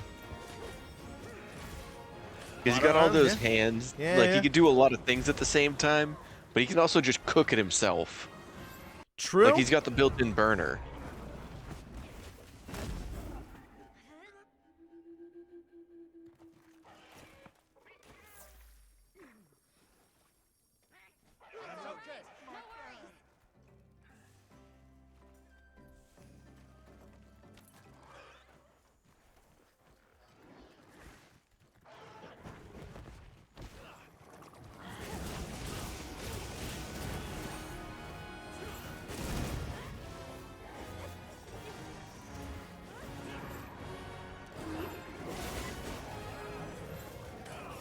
Chef from Monsters Inc. Exactly.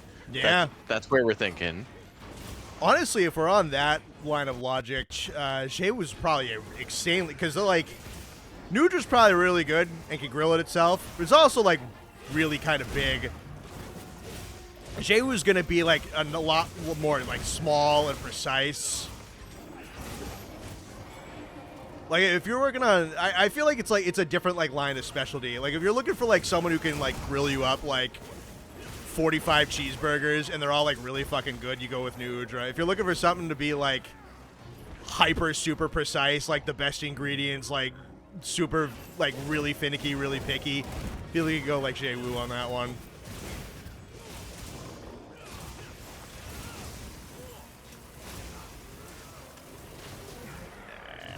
Shit.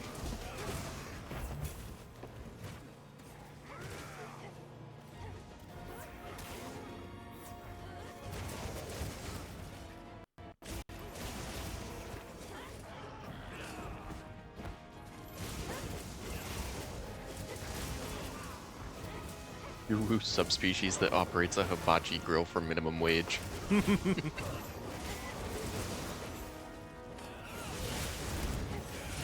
The only problem with Juwu is that making sure his mucus doesn't get on the food would be a nightmare. I mean, that's what a hairnet's for. Hairnet. Yeah. He's got all his tentacles like in fucking plastic wrap. They're all just down the fingers of one glove.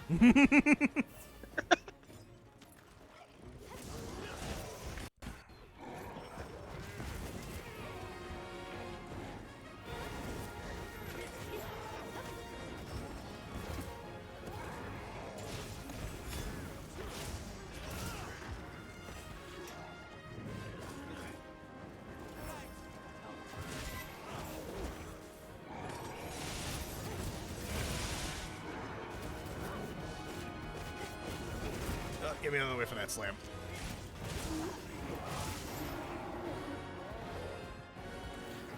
Guardian is raw.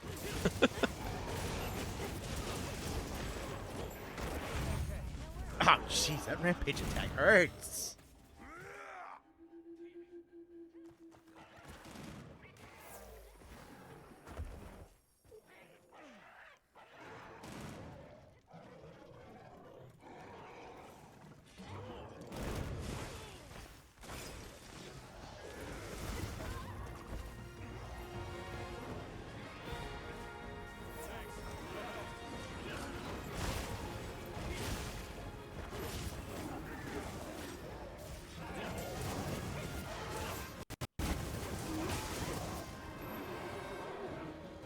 I think I flinched twice out of drawing my weapon. That was funny.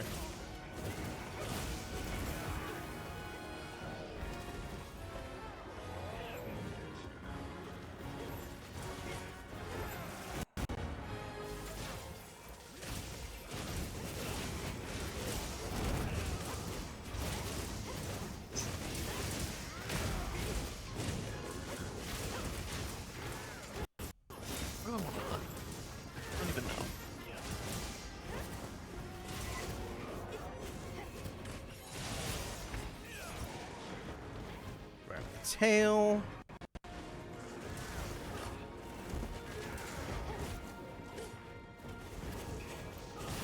God, this blanket quest is super fun.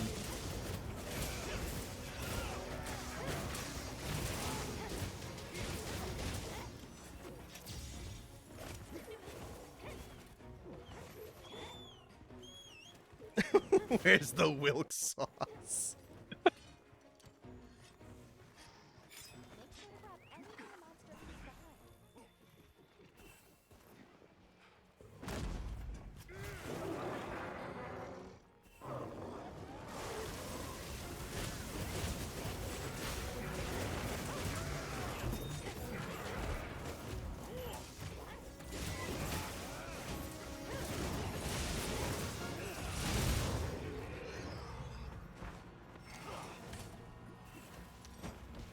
probably somewhat close to a second mount on him.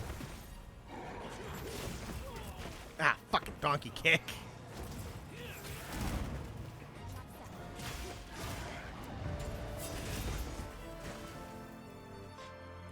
I like that quest a lot. That one's really fun.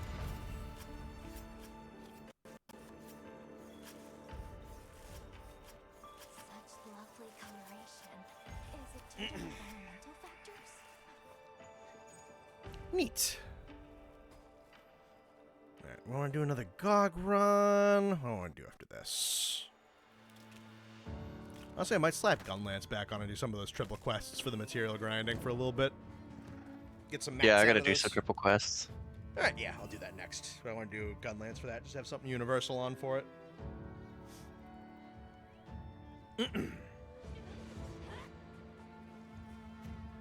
I'm just gonna say fuck it and keep playing Charge Blade, frankly.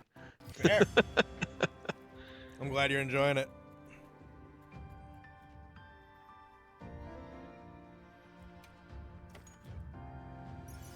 Let's see. Ooh, full guard, a part breaker, a paralysis resistance, and a 2. That's something. Full guard's really nice. Yeah. Double sleep attack, a rapid morph, and a convert element. That's nothing crazy. But I'll take full guard and a part breaker with a 2. Hell yeah. That's just really cozy.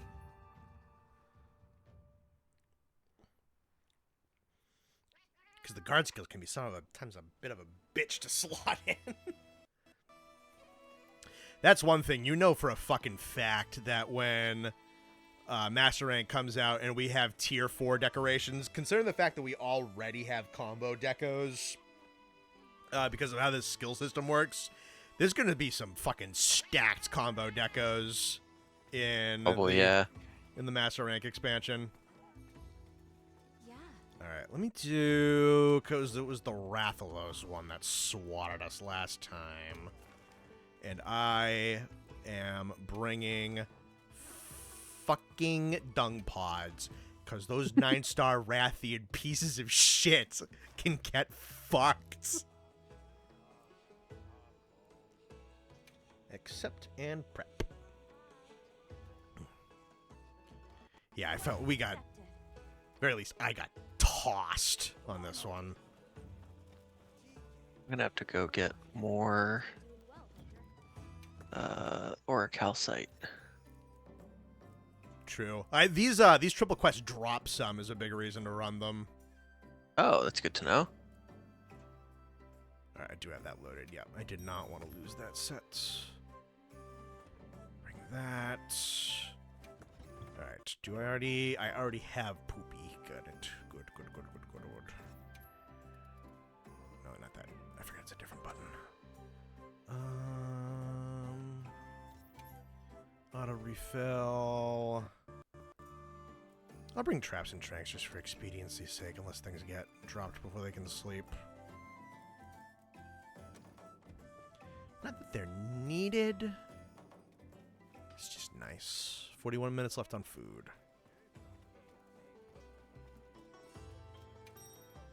Ooh, I should eat before I leave on this quest. Just surprised there aren't like multi-point decos, like a level 3 wide range. I'm imagining the decorations in the expansion are gonna be fucking stacked. I am certain that there's gonna be some monstrous skill lists. Because even with the limitations that like the separation provides. Holy fuck. Mm. I just rolled all 5 reinforcement bonuses as EX. Ooh, damn. Nice. I didn't even know that was possible. That's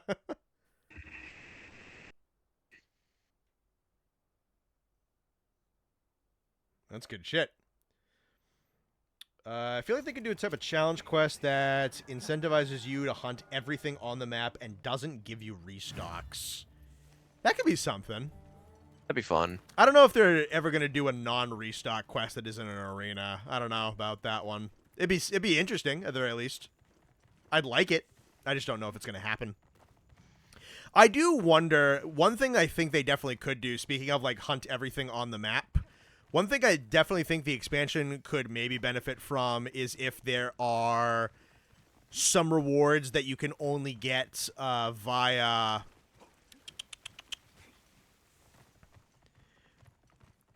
going in through like first of all, they need to change how the environment link thing even works. But like make it so that the free hunting has some incentives to it that it at this moment doesn't.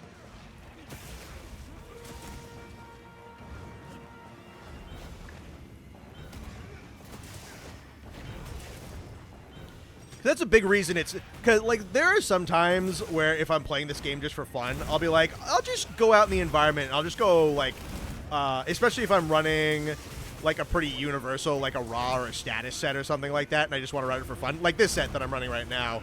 Sometimes I'll just be like, you know what, I'm just gonna go out in the environment and I'll go hunt like random Rumpopolos and fucking Najarnicons and Camatries and all that shit, like just for the fuck of it. Why not?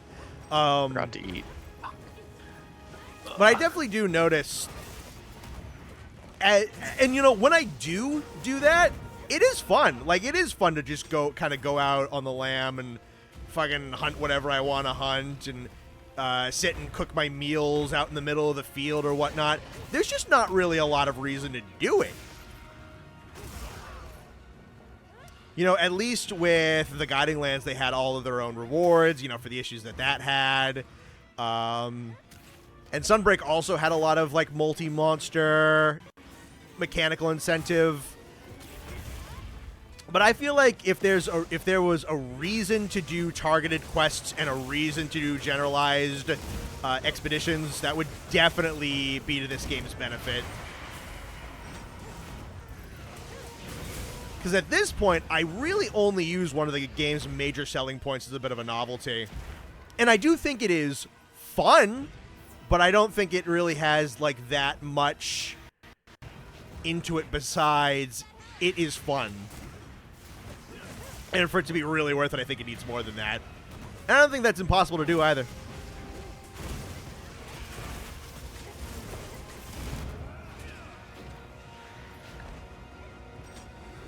You could try doing quests that have targets in multiple locales. Unfortunately, when you're out roaming the map, you can't jump between maps in multiplayer. Yeah, they'd have to change how that works. It is unfortunately limited to single player.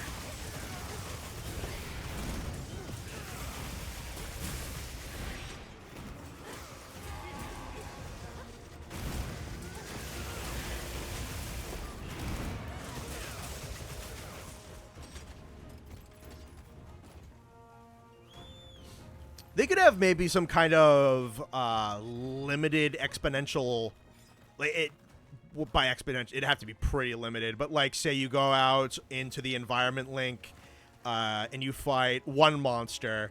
Well, maybe you'll get like the rewards to that. You fight a second monster out in that expedition link, and you like do a cash in for it or something. I don't know. Well, that would have to set up the expedition link as a kind of. For what I'm thinking, it'd have to have like a return from quest instance, like you could turn in expeditions from the Guiding Lands, but this doesn't really have like a turn-in system. It really is just a open free hunt, so it wouldn't have to. The monsters themselves would have to either just have different drops. Oh god, yeah. Hang on. No. Close for business. You ladies go away.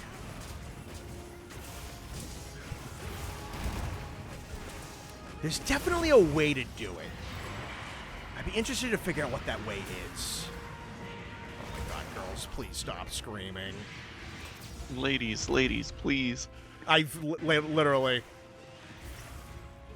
I've stung them both at this point. Okay, there goes one. Oh, I'm fighting the wrong one.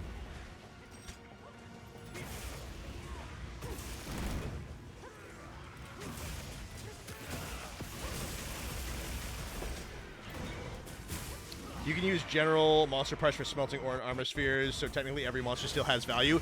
Yeah, exactly. That's something I want to maintain about this game, One thing I really like about what I call the VAT reward system that I started calling it in when I reviewed Sunbreak, and this game definitely has, is it is impossible for a quest in this game to not have some kind of return on investment value, where when pretty much everything used to come down to just monster part rolls, then it was entirely possible for a hunt to have really kind of no return on investment, especially if you only needed a rare mat, or you had all the common or like uncommon mats that you needed.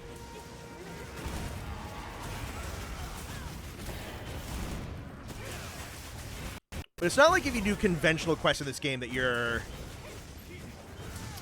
short for them. I don't know. Well, okay, so the other thing with... Just trying to brainstorm off the top of my head, because if you initiate if you're going out and just doing an expedition, you're doing calling it environment link, every time you do engage, you are engaging on a quest. You could maybe have an inbuilt tracker where the game is tracking how many quests you complete within the same environment link instance. And off of that, you know, to like a certain number, let's say maybe like 6, maybe like, well, nice even number of 10. Like if you beat, it'll cap out at 10. Like you have, and we'll use maybe like Orichalcite as maybe a reference. Like if you beat one monster in an expedition, in an environment link, there's no Orichalcite in it. But if you do 2 quests, okay, now that second quest has a good chance to drop like 1 or 2 pieces. It tracks that you did a 3rd quest and completed a 3rd quest while you're in the same expedition setting. Well, now maybe your chance goes up from like getting to like 4, 5, maybe 6. You beat a 4th one, now you have maybe a chance to go for 10. If you beat, I feel like it has to have some kind of like increase just so it incentivizes you to do more and more in a row, rather for you to just start environment link, leave environment link, start environment link, leave environment link. I think you also need to do that. So if you go all the way up to like, let's say you do 10 expeditions or 10 quests out on a singular environment link, well, that can cap out at like that individual hunt now gives you a chance to maybe get like, I don't know, let's say 25, maybe 30. And then if you do an 11, it's going to stay with 25 to 30. You do a 12th one, it's going to stick with 25, maybe 30. Like, it's not going to go past that. That might be something. That might be something that I could think of. Like an internal tracker of how many quests you complete within an instance before returning and like disengaging from that. And you could have a bit of an exponential increase in reward tick up to a certain level so you can't like farm it forever. That is my working solution that I've thought up off the top of my head for how you can make the forever free hunting more and more interesting. And then, like we were just talking about, you do have the VAT reward system with the armor spheres and the Orichalcite grind. So maybe it wouldn't be Orichalcite, because that would be like double, but it'd be something. Maybe you get like more talismans, and maybe it's like more decorations, more talismans, more Ardean. Like the more and more quests you do that are within the same environment link, the more you get, like the more rewards you can roll for on those tables. And then at the same time, you're hunting a whole bunch of monsters, you're getting wound breaks and part breaks and the quest complete rewards, and you can turn those into Orichalcite and armor spheres. Maybe you could do that. That might be a solution.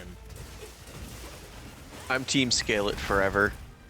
Don't cap the potential rewards. If we do 50, just let it keep going. You just get like 1,000 Orichalcite killing one single Rumpopolo. If you're committed to being in the game for 100 hours of sitting there and hunting things, fuck it. Why not?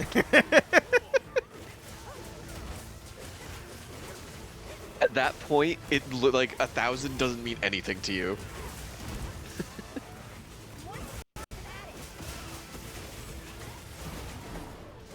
Yeah, I kind of like that idea, having a ramping reward table.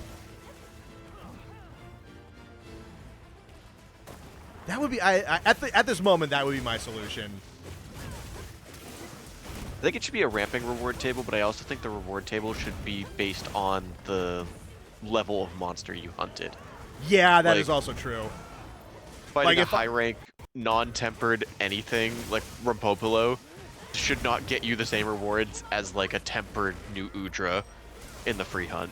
Yeah, so if I'm on like quest 7 and it's a 9-star new Udra, I could get a fat fucking stack of rewards off of that one. Yeah. But I also feel like the longer you're there, the only stronger thing should be appearing.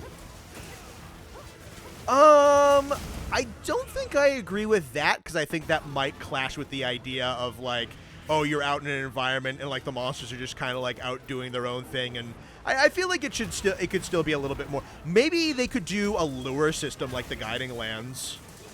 Oh, potentially. Like if you want to force out a high-powered monster, you can force out a high-powered monster. That could work. I know, like, there's 9-star tempered versions of every monster in the game now. Yeah, technically, because of these quests that we're doing right now, even if they're not all the target. Like anything. So they can just scale up to that point, and then you're just sitting at 9-star tempered for whatever monster shows up. That could also, yeah, it could be. So it could be all the same monsters. You either hit the point where you're bored, or you hit the point where you're power walled, and you just need to like call it quits and go back.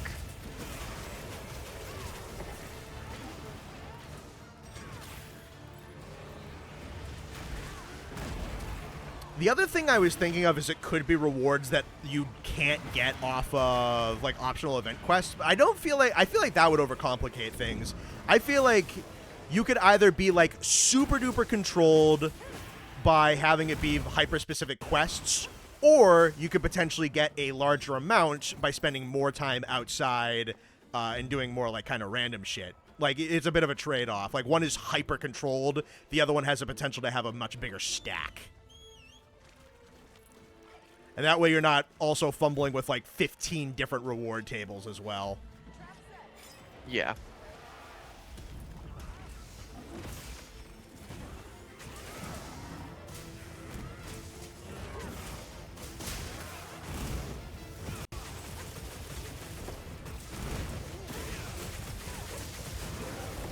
With how many Monsters Wilds maps can support at the same time, maybe they wouldn't need to do lures. That's a fair point, actually. This ramping reward table idea would incentivize you to hunt lower tier monsters first and higher tier monsters last. Yeah, probably. Because you want to like, you would want to probably like blitz Camatrice and then a Chotacabra and like a Dosha and like get like all of that stuff out of the way and build and go up, and then like, okay, now we can get like the bigger stuff, and the bigger stuff is going to have the bigger table. That would definitely naturally come around, which I don't think would necessarily be a negative. I'd be up gawking all over the place. Restocking could also be exclusive to this mode. Every time you hunt a monster in the expedition, you get one restock and one gear swap. Again, that's something. That one, the only thing is, like, I think that unfortunately, like, limitations on restocking at this point, I think is wishful thinking. That would be cool. It definitely would be. This was something I wish they did back in World and Iceborne. Was like, if like the Guiding Lands and the Expeditions was the only place you got restocking. I'm not saying I don't like that idea. I do like that idea. And I'm also trying to like gauge my ideas off of what I think that Capcom would do. But I don't dislike that idea. Every time you go back in the tent cart, your point progress drops down a bit. That could, yeah, maybe.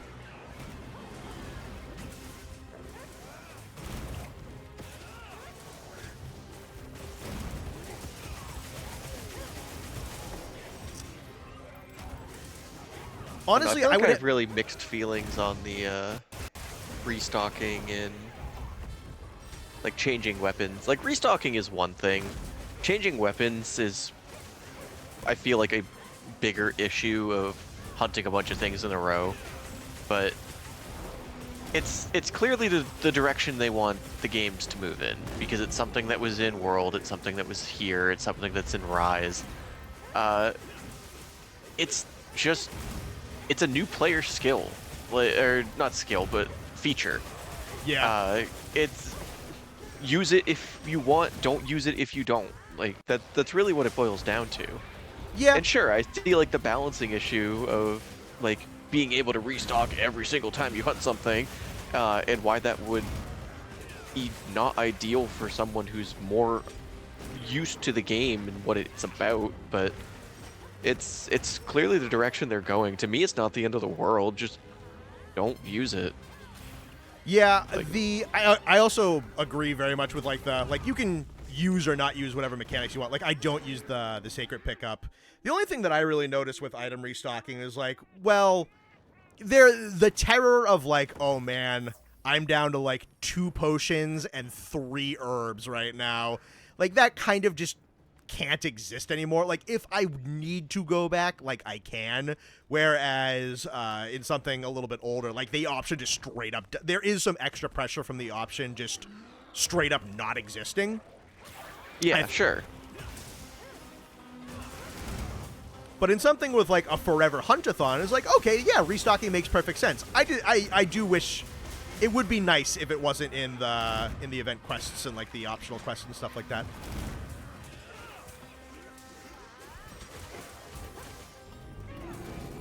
God, I always fuck up roar timing on this one.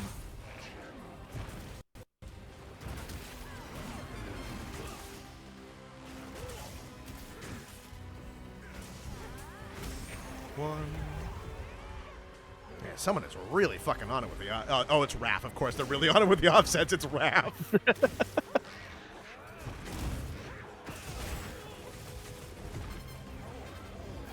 It's like, oh, silly me. I forgot I'm playing with one of my win buttons.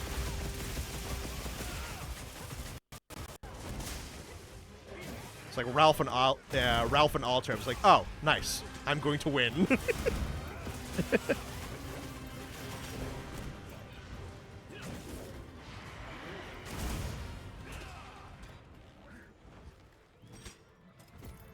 Restocking allows for bigger combos from the monsters, and more of the monster will just cart you immediately instead of attrition causing a fail.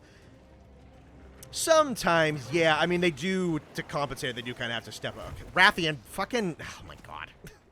Oh, did someone dung the Rathian into this? I could have sworn I saw the stink clouds. There we go. I got her.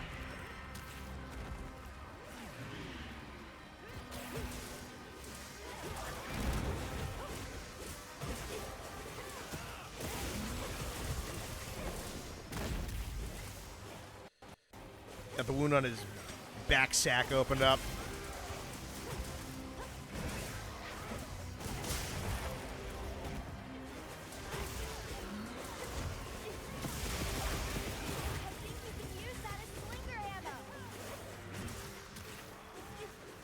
Boom.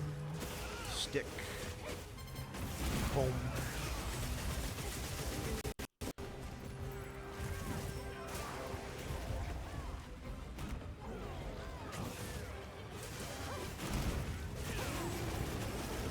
God damn it, I missed the roar block timing again.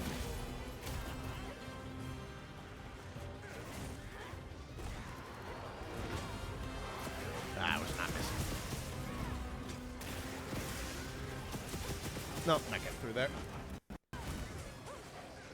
One of the things about restocking is, like, does it make the game better to have playable players need to abandon the quest, restock, eat again, then relaunch the quest after letting... Hang on, let me read that again. One thing about restocking is, like, does it make the game better to have players need to abandon the quest, restock, eat again, then relaunch the quest instead of letting players restock during the quest? That is a... Okay, I definitely understand the point. It's one of those things where just attrition and conditioning will breed better habits. So it's kind of this question of what actually is good game design. Is attrition and obstacle and like these necessary mandates for you to have good habits and to learn these things via limitations, is that's one way to look at it? Or is it obtuse? It does kind of come down to perspective, right? Like, is it an obtuse, unnecessary inconvenience tool, or is it this kind of naturally placed attrition tool that's going to mandate that you have good habits and mandate that you learn things and mandate that you are like actually playing the game well and actually managing your items well and all that kind of stuff, and there can be a satisfaction in that? Or is it this case kind of like, well, all right, if I don't do this, well, great, now I'm fucked, I just wasted like 5 minutes.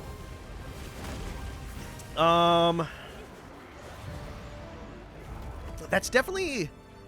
I do think I'd say I'm more on the side of, like... I do kind of like it when the game is presenting me with obstacles where it's, like, kind of mandating that I learn it.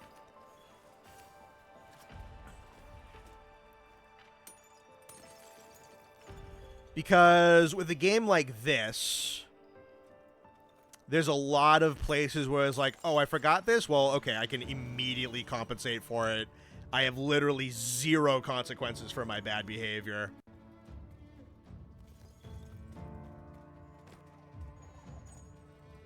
And some people just aren't going to care.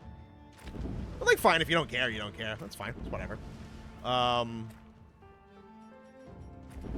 I think some people also, they just really appreciate that about the old Monster Hunter games. Like, ah, well, fuck, if I'm not paying attention, if I'm not keeping up with how these mechanics works, if I'm not kind of playing, if I'm not playing the game's game, well, then I'm kind of fucked now, aren't I? And I kind of actually need to do this, or I'm going to be losing or wasting my time.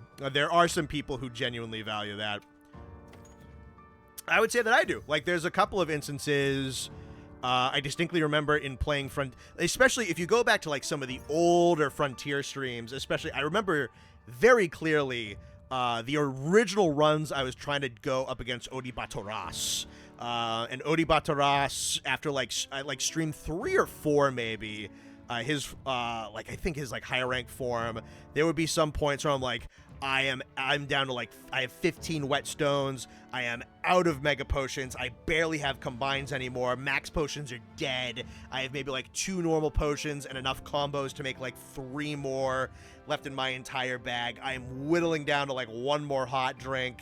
Like, there is some exhilaration in that like, of just like the resources are going down. Like, I am almost on my last rope. There is no coming back from this. Like, that is something, that is an experience and a feeling that you kind of can't get from World Prior. At this point, it's with World Prior is like, or World Afterwards, it's the thrill a lot usually comes more from like the more kind of high octane, like, I know how my weapon interacts with his kit at this point, and it's like this dueling set of knowledge back and forth of like this of like a high speed of like engagement and engagement and engagement and engagement and engagement, and that's where a lot of the tension comes from, is like, if I whiff this, I could potentially take a lot of damage, or I could get kill box in a combo or something like that. It's the tension comes from different places now. Full Slugger. I don't even know if you realized I was gone, but I am back. Ah, okay. My computer just turned itself off for some reason. Let's see.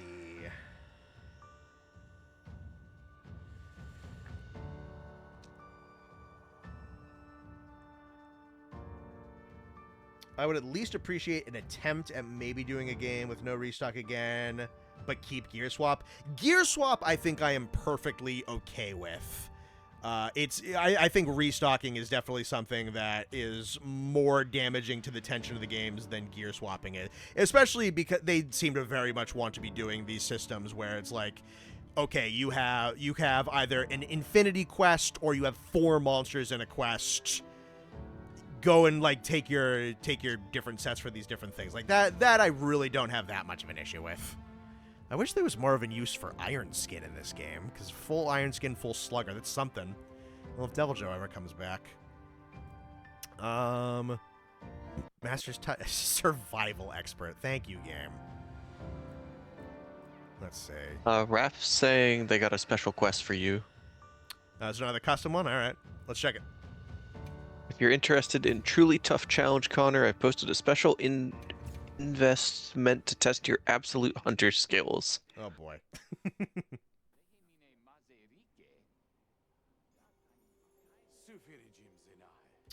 I've been having Godzilla autism recently. I just rewatched the Monarch TV show out of nowhere, and then Godzilla versus Space Godzilla. Godzilla autism is a fun tism to have. My big one I talked about, I've had a massive, massive Lord of the Rings autism this month. I'm gonna be watching it over Discord with a couple of the guys tomorrow when the snow hits. Nice. It's gonna be Bastion's. I've been waiting for this because the second I learned that like Bastion had never seen them, I'm like, I need to show you these movies. I have always wanted to show these movies to someone for the first time. But like 90% of men on the planet have seen them, so it doesn't come up very often. You watched them with me for the first time. How long ago would that have been? That was in high school because we watched him before The Hobbit came out. Oh, yeah. That was the first time I'd ever seen him. I think it'd be hilarious if a new title setting was a settlement with a skeleton crew, and that's their excuse for no restock and no gear swap because resources are tight. Maybe this would have been the game to do it, because like the initial quests are just little campsites out on a cliff in the middle of the desert. Let's see. So close to rank 500. Nice. I thought you legit meant a crew of skeletons. That would be funny. Bastion hasn't seen Lord of the Rings. No, he's never seen them. So I get to show them to him for the first time ever. I'm fucking super excited for it.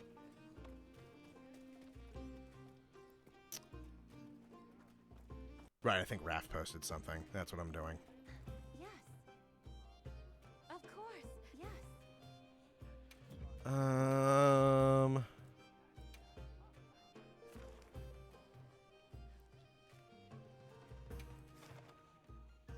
Alright, let's see what this is. I swear to God, if there's going to be fucking 9 Gormagalas in this stupid quest, Raph, I hope your computer explodes.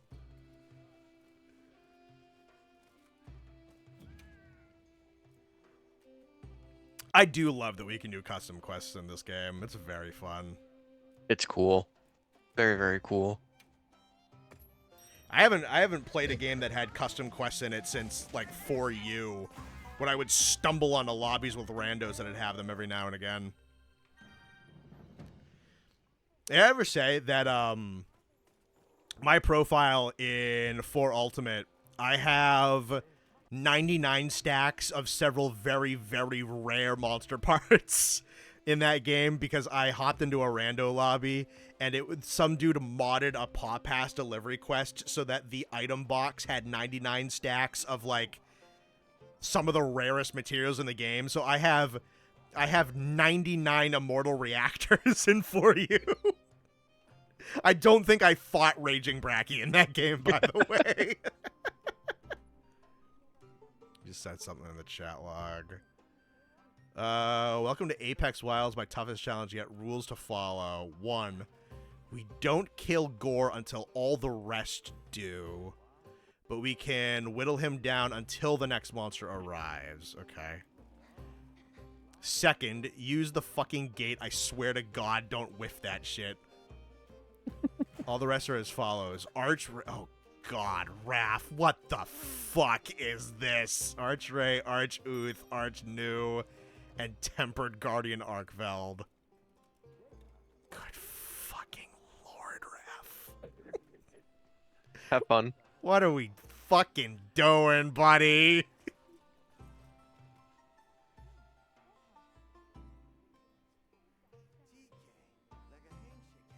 Can you just imagine the hunter finding an ancient settlement full of sentient skeletons? Oh, that was basically finding Wyveria in this game.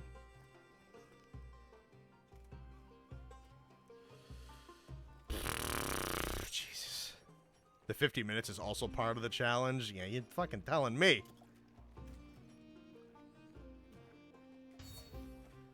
My autism is making me play some 3DS games. I played in high school, just finished up Yokai Watch. Still better than Pokemon. Nice. Just lurking. Tempted to buy Minecraft add-ons from the marketplace. Let's see. I've done this one before.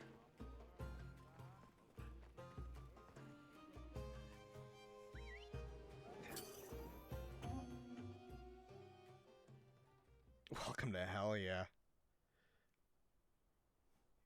How long will they last taking bets now? I guess we're gonna have to see. We have a skeleton settlement, but it's just Nakarkos, but he's like doing puppets. Like the SpongeBob movie?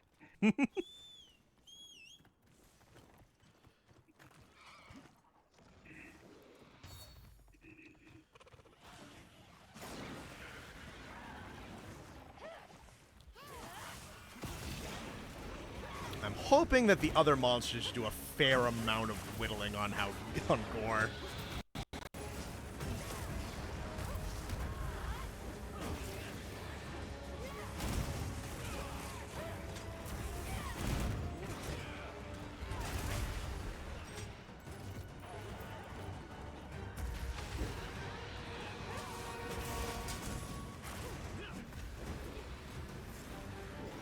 Playing a rhythm game with cold hands and listening to the stream is certainly a choice by you. Nice. There you go. I really want to play Unbeatable. That game looks super fun. I have no idea if that's the rhythm game you're playing. I'm just saying, speaking of rhythm games, I really do want to play Unbeatable.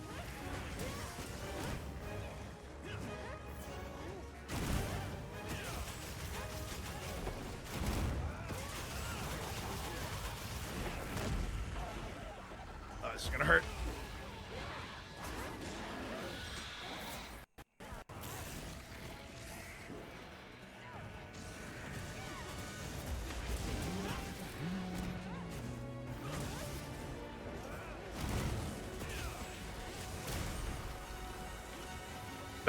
Rift of the Necrodancer? Nice. The only one of those I played was the Zelda one they made for Switch, and that game was super fun. So I would definitely play another Crypt of the Necrodancer.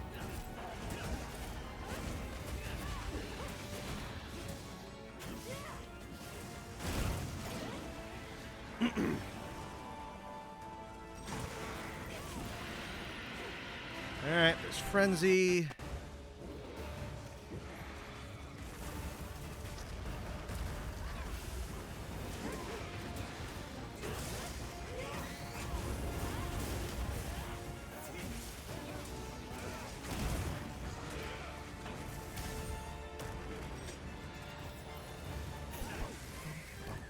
Cadence of Hyrule is so good. Cadence of Hyrule is super good. I should replay that. I gotta figure out what my gaming list looks like for this year. My free time is very limited recently, and I got a lot of stuff I want to play, and a few probably good time sync games coming out.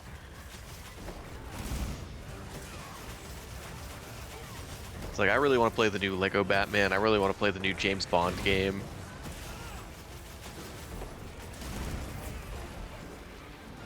But it'd be fun to replay Cadence of Hyrule. I do want to play Unbeatable.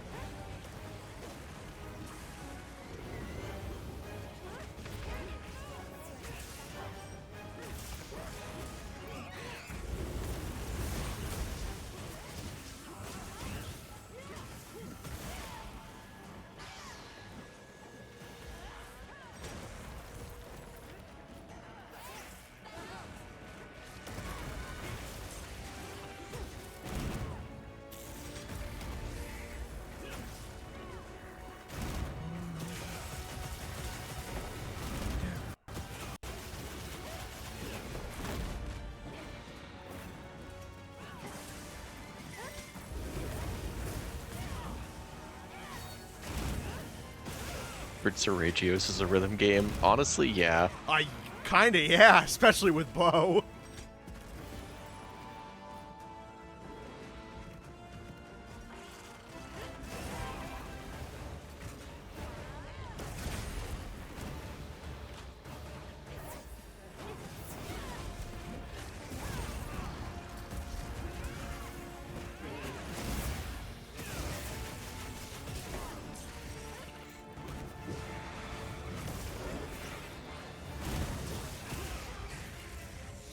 Thank Good you, whoever flinch. is using wide range.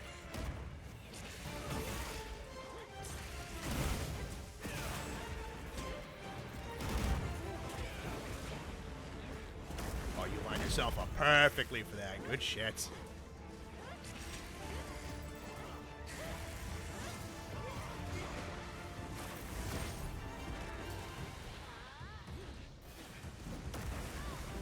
I'm kind of shocked we haven't had a monster spawn yet.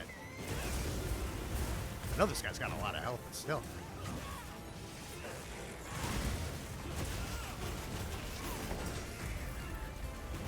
First knockout of Frenzy.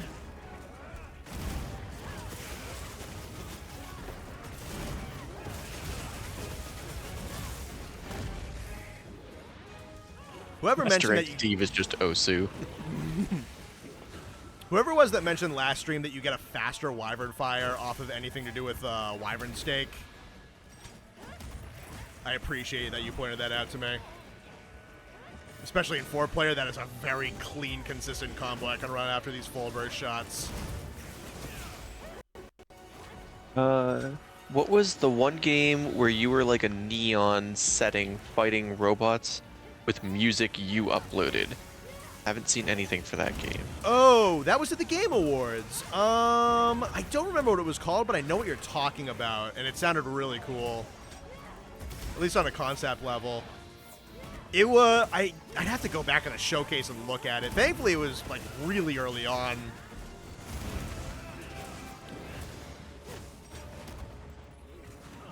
I'm gonna have to keep my ear towards like what kind of indie really, because like I don't really see anything in like the super big market that looks hyper interesting yet. But like all the big names of 25 were in the indie market, so I kind of want to keep my eye on that a little bit more. See if something like super interesting comes out. I feel like the textures aren't loading properly on this Rathalos.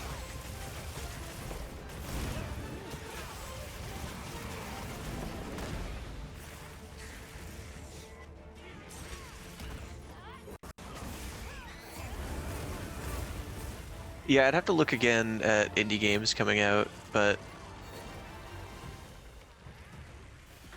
Yeah, I just don't really have my eye on anything. I know I want to play Unbeatable, which is an indie game, but that one is already out. I don't know what's like coming soon. Yeah. Do you know that one? Do you know what it is? I don't think so, no. It's kind of like a visual novel rhythm game, Okay. but it's this like kind of dystopian story about a world with absolutely no music. Okay. Interesting.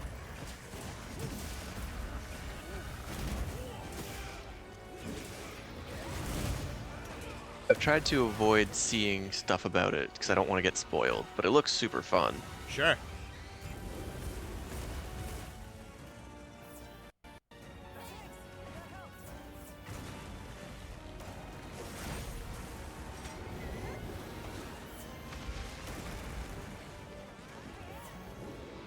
Right in the face. Don't even know if High Guard will be free to play and it comes out in 2 days. I don't even know which one High Guard is. High Guard is the super embarrassing hero fucking shooter Oh, shit. okay. Yeah, we talked about it last one. Yeah, I didn't know that's what it was called. It's funny how much that literally just is Overwatch. High Guard Overwatch. Like, wow, you didn't even fucking try.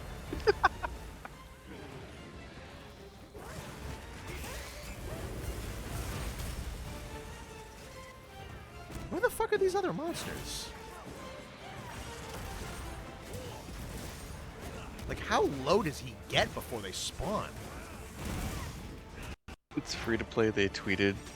They learned that at least from Concord.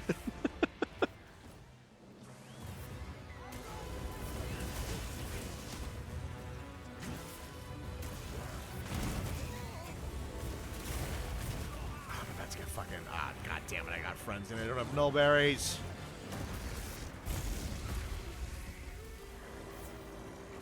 God damn it.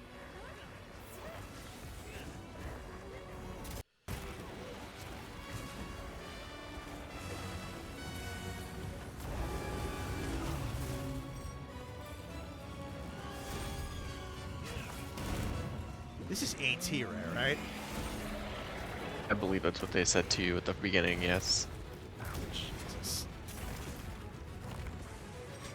I don't believe I've fought this one with a gun lance before.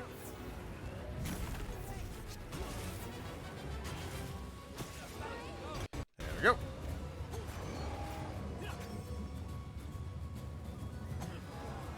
They didn't pay for that slot either.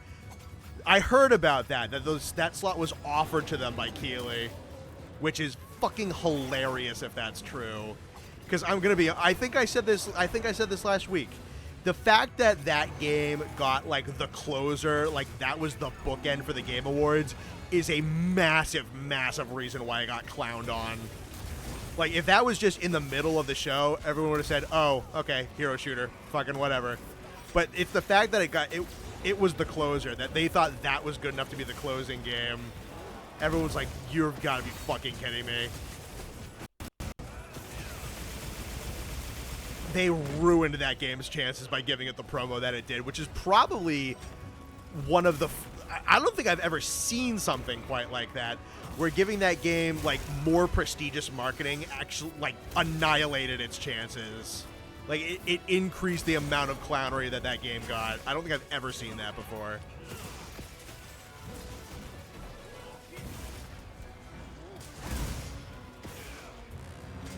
Jeff Keighley liked the game so much that he offered the closer spots, which might have either killed or saved that game. I'm kind of under the impression that it killed it.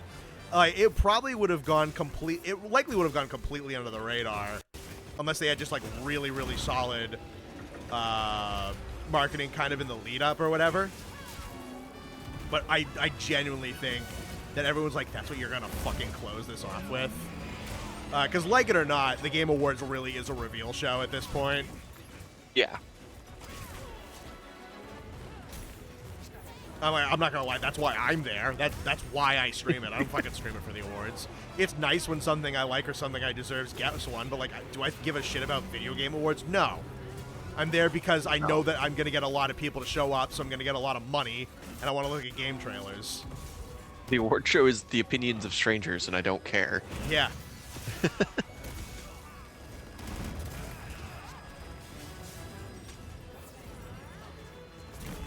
Ow. In this quest, it's best not to get hit. That is most quests. What the game gained from the clownery is hate engagement. It'll die in a week. Oh yeah, no. If it comes out. I mean, it'll likely come out. It's just like, it's a matter of like when. We'll see if it's like actually a good game.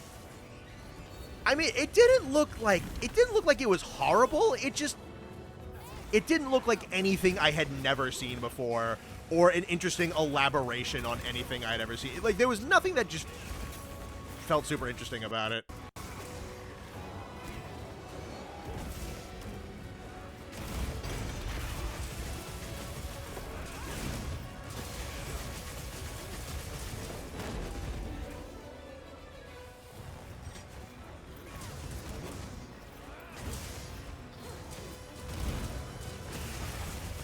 I laughed when everyone was like, oh, Half-Life 3 will be revealed. That was the whole event, though, on their own. Be shown even. Yeah, no. For some reason, I thought I saw people talking about Half-Life 3, and I thought it was a meme. I thought it was a meme.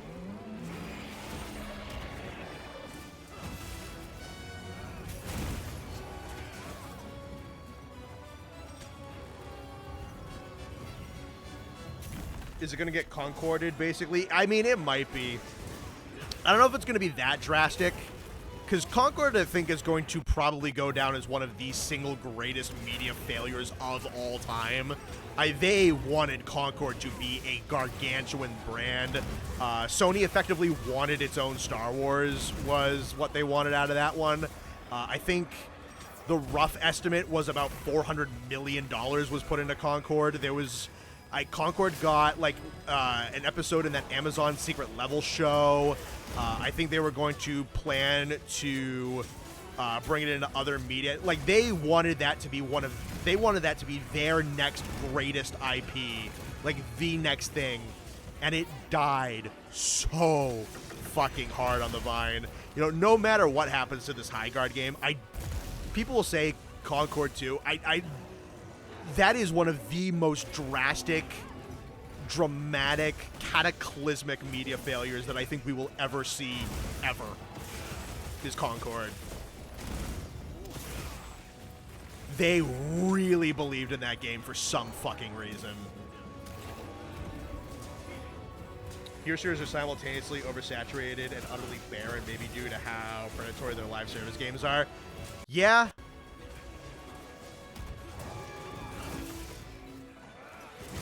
I was talking about this because I was playing, I've been playing a lot of Helldivers recently, but I was talking with, like, two of my buddies the other night, and we were talking about, like, man, I like big, like, massive scale giant shooters, like a Battlefield or a PlanetSide, or, like PvE shooters are my favorite. I love PvE shooters. I'll always love PvE shooters. Stack up a bunch of enemies and give me, like, a cool fucking gun to run around and kill aliens and robots and a whole bunch of shit. I love PvE shooters, especially co-op ones. But I'm just like, I am so sick of small team, hyper twitchy, fucking, like, comp shooters. Like, I had a couple of buddies who were like, dude, you should get Splitgate with us. I'm like, I don't fucking know. I don't give a shit. I don't care how much fun you're having with Splitgate. I do not like twitchy comp shooters. I know exactly what's going to happen is I'm going to get Splitgate. I'm going to play with you guys. I'm going to go fucking 15-2, and I'm not going to have a good time. I mean, 2-15. Yeah, 2-15. Honestly, I could probably go 15-2 and still not have a good time playing a game like that. I'm just flat out bad at shooters, and I do enjoy PvE ones. Like, I put 2,000 hours in Destiny because I just loved doing the raids and the strikes and playing with my friends. But put me in a PvP scenario, and I was like dog water awful. Oh yeah. When Destiny 2 came out, I played it for a little bit. I got bored of Destiny 2 pretty quickly, but I remember reaching the point where I had a single side quest left in the game because there wasn't a whole lot of content for the game at the beginning, and I was like, all right, fuck it. Like, it's play 2 competitive PvP matches, and I was like, all right, whatever, let's just get this out of the way. It was 4v4 game modes was the only one available. And I loaded in with a group of 3 guys who were all on comms with each other. Mm-hmm. I got a message halfway through the second round saying, like a voice message saying, hey man, you're 2-12. Can you just leave?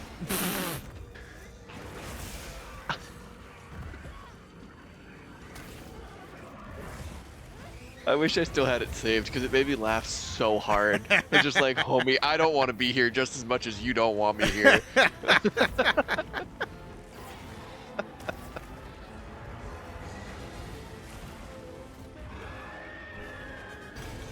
Apparently there's someone in our server that's just called Idiots. I just saw that quest post. I don't know who that is, but they're there. Destiny 2 struggled a lot with content for the first 2 years, so I've heard, yeah. Yeah, that's why I got bored of it. And honestly, I'm glad I did. I'm glad I stopped playing that game. Most of what I've heard about Destiny 2 has not been good. I don't know if it's something where they kind of turned it around a little bit later on in life, but I don't know. At this point, I'm not interested. Yeah. I really enjoyed it. Mostly, like, it was the first real shooter game I ever got into.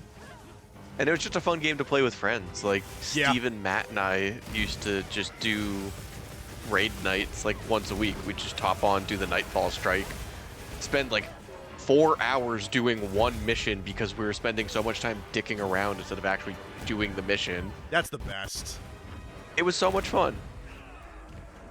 We had a point, so they added in one of the DLCs, it was this game mode called, fuck, I don't remember what it was called. Prison of Elders. It was Prison of Elders. It was added in like the second or third DLC for the game. Yeah. And we would like do it once a week. even like at the point of the final like 5th or 6th DLC being out. So we were obscenely overpowered, running around through this game mode, just having fun. Yep. Because they, like the big fight at the end of it, the boss had a mechanic where you had to like pass a status ailment between the players. Mm-hmm.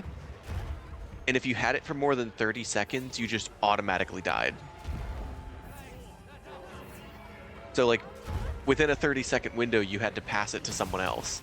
So it's like this really hard challenge of like keeping your team close together amidst this chaos so that you can pass it between each other. And after the last DLC came out and they added swords, they just made it so that the block mechanic on swords blocked all the damage it would do to you. Mm-hmm. So you could just hold block, and not take any damage at all. So we're just running around through, like, at the time was the hardest thing in the game, just acting like dickheads and throwing grenades at each other instead of the boss. Yeah. Because there was just absolutely no care Mm-hmm. or concern for losing. I remember Sam hopped on at one point and we're like, really? You've never done this? We've done like 8 dozen times because we do it every single week.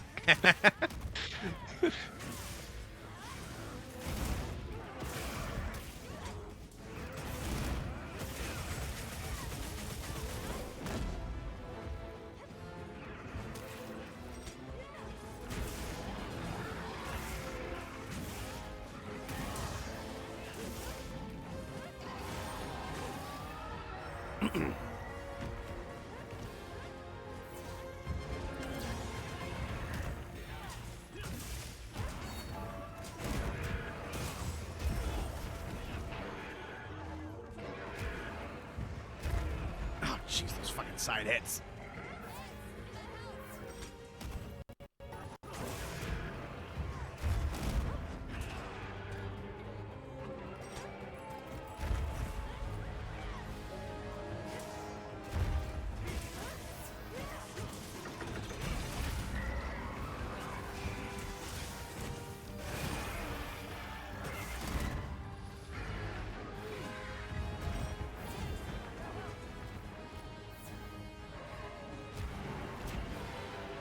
There's something I definitely want to do. Just speaking about like talking and dicking around in like PvE shooters, they just added these like covert ops missions in Helldivers to go along with. You don't need the new war bond, but it's kind of built around. They're kind of built around each other. So they are these. I definitely want to stream it so that we can try it out. But it's like, you only have access to your super destroyer for like the first minute of the mission starting, and you'll have like a stratagem where you get to call it in for a minute because like the planet is so under fire that the destroyer can't safely be there, and you have these sub objectives to like boot up these in like already pre-built hell pods for you to spawn in if you die. So it's all about like getting like black boxes and like stealing data and gathering intel on the bots and whatnot, and they added a stealth war bond around it. And I was doing some of them solo yesterday, just because I wanted to do them for fun. But there's one where you have to like you have to like gather intelligence and gather evidence on the activities of the bots, and you need to like there's legitimately a video camera stratagem weapon out on the map that you need to go get. I'm like, oh my god, I need to do this with the guys, because we need to record videos of one another fucking play, like, just doing stupid shit and playing Helldivers together with the camera rolling. Kind of like that, that, like, fucking... Content warning game? Content warning, yeah. It's almost... you don't, like, make videos like it, but it's a very similar thing, where you're just playing as dickheads, and you have a video camera that you can run around with and record the other guys. Like, we had to play with this. That sounds fun.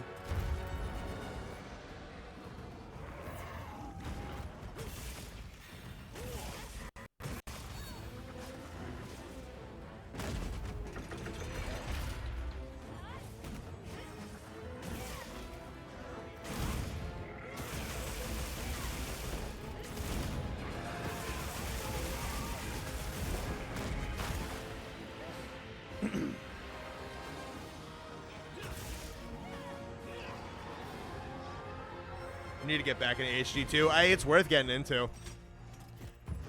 Some of the power levels of some of the enemies is pretty high on like the super high levels of difficulty, but like overall that game's fucking awesome.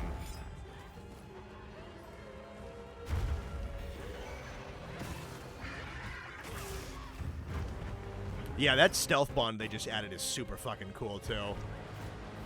But the first weapon in it is a suppressed DMR that can basically, it can one-tap pretty much any of like the rank and file smaller robots. It can one-tap with a headshot to like any of the devs. You gotta line up like a really good headshot. It's got like a stealth perk on the armor, which the stealth perk on the armor and the suppressor actually both work really well. There's a... I haven't earned enough medals to get it yet, but there's a new stratagem, which is a backpack full of C4. You can plant it all across the map and get those to detonate and explode, which is super fucking sick. I gotta play around with that more. That's cool. I really like Helldivers too. I just, like, my motivation to play it varies greatly. That's fair.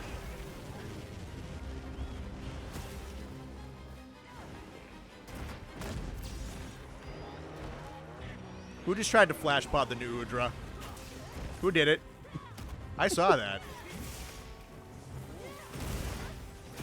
Oh, I don't have adaptability on this set. Fuck, this is gonna suck ass. I noticed myself just fucking dropping in health. Like, ah, shit. Are you alright? Take a second to restock your supplies before heading out. 1 rank from 500? Nice. Let me...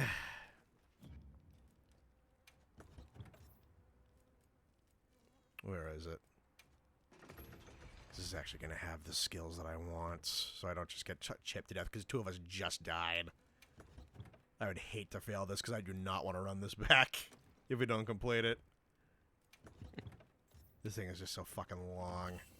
I'll draw its attention.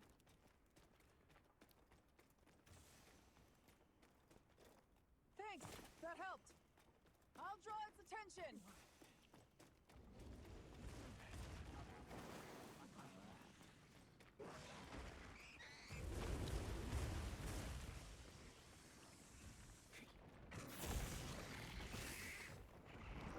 It's downhill from here. I mean, these 2 are going to do a lot of damage to one another is the good news.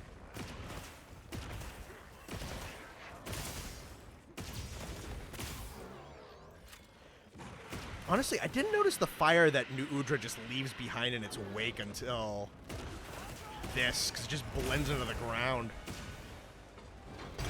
It probably doesn't show super well on the other map. Yeah.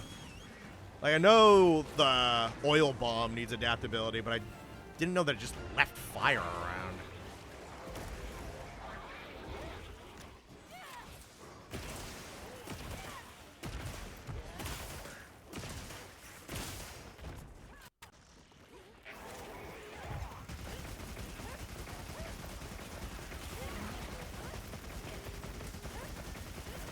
Back pocket.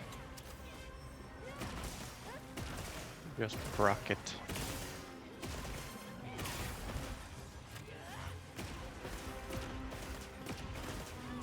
How long has this quest been going on now? I have not. I've completed 2 of the 3 monster hunts since he started this one. Yeah. And we're about to start the 3rd.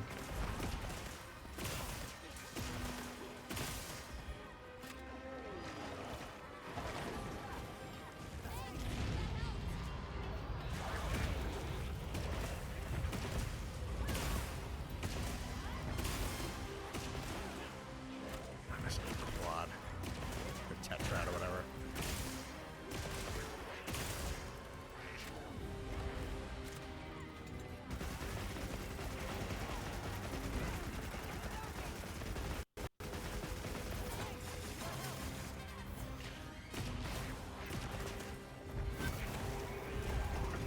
Nice offset on him.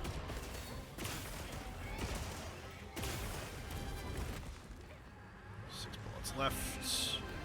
You can actually see the fire aura pretty well in the basin. I guess I've just never looked for it, honestly. It's definitely way more standout to me right now. track of that. A mission to reach 500 before the stream ends. You'll get there. Yeah, what you said, you were 1 away, you'll be done. Yeah.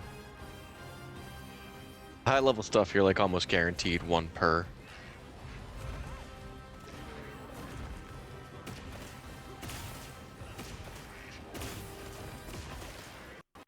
Honestly, I'm pretty hyped that I just hit 300. Yeah, I think 400, what I'm at right now, is probably the highest I've ever been in a higher rank. I know, I'm almost certain 300 is the highest I've ever been in a high rank. Fortunately, it's kind of getting tossed. Oh, right, I have... Yeah. That's funny.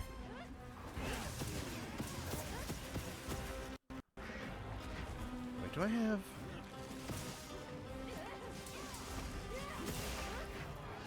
No, okay, this is... Yeah.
XHR before Master Rank comes out.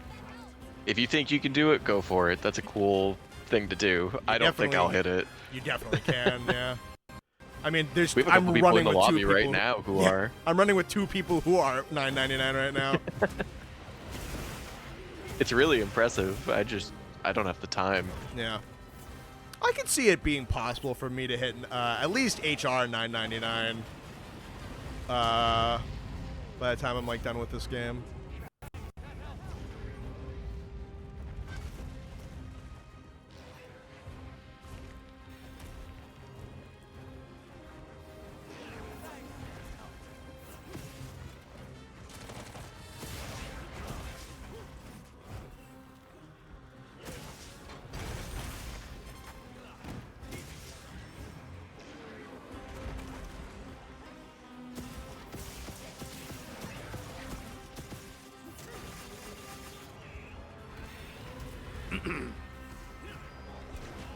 Sorry for doing the wake up hit, but I was in the middle of an SAED when you got to sleep.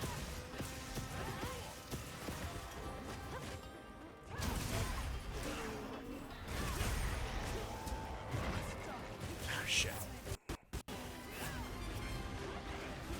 Yeah, I figured that wasn't gonna last. But it's fine.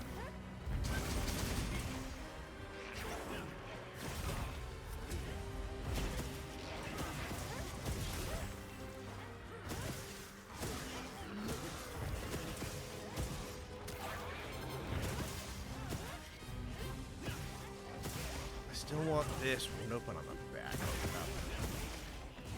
Head's broken. That's good. This girl is on fire. New Udra would rock the shit out of a Rihanna karaoke. Rihanna doesn't sing This Girl's on Fire. That's Alicia Keys.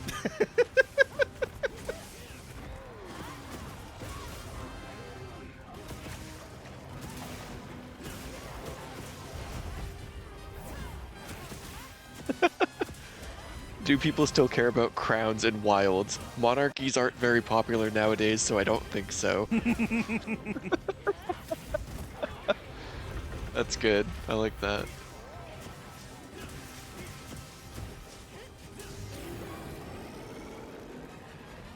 Crown hunting has never been worth it in my eyes. Honestly, I'm kind of close in this game. I'm tempted to go for the trophy, but at the end of the day, like, I don't know how much I care. No.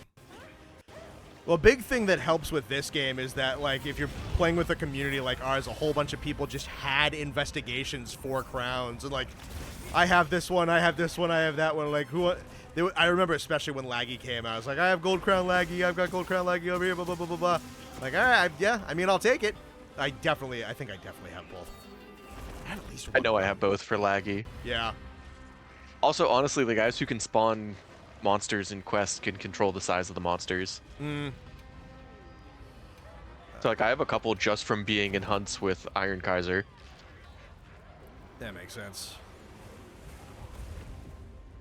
Okay, she's dead. I was fucking panicking with that combo menu. My brain was all over the place. I think I'm just getting tired from this quest.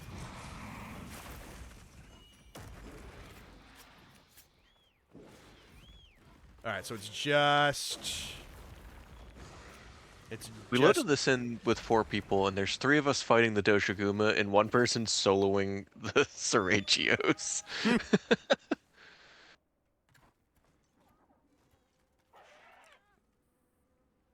I respect the grinds. I think that's Cerula.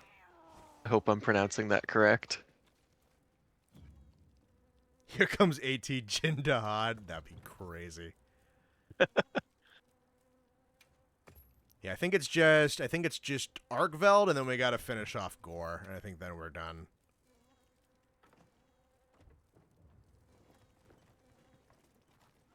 $40 seconds left for 40 seconds left on the quest. Jesus. Well, then we're not finishing it. Oh, so the other monsters are on a timer? Is that how it works? Let me check the quest info.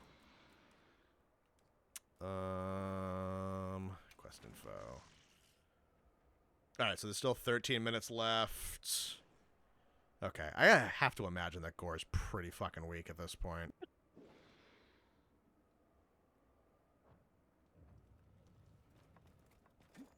Alright, there's Gore. You know what? That explains why New Udra showed up before Uthduna was dead, because Uthduna just had so much health that she didn't die. Ah, damn.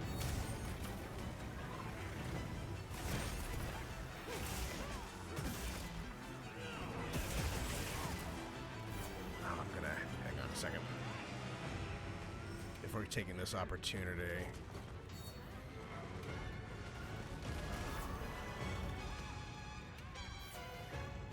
If he's in, then we're gonna bump this. There we go.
This just reminds me that we're getting a new theme for ATR Valve, and the thing in the preview sounded fucking nuts.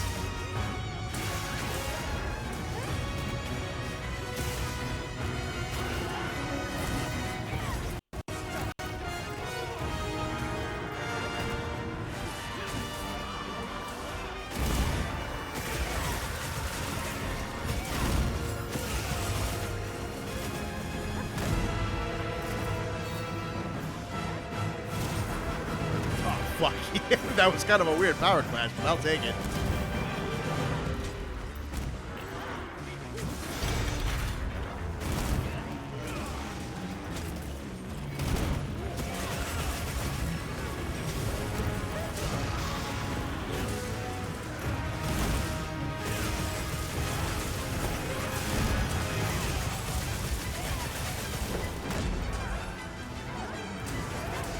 Homeboy is getting kind of tossed. Which is good, because we don't have a lot of time left to do this.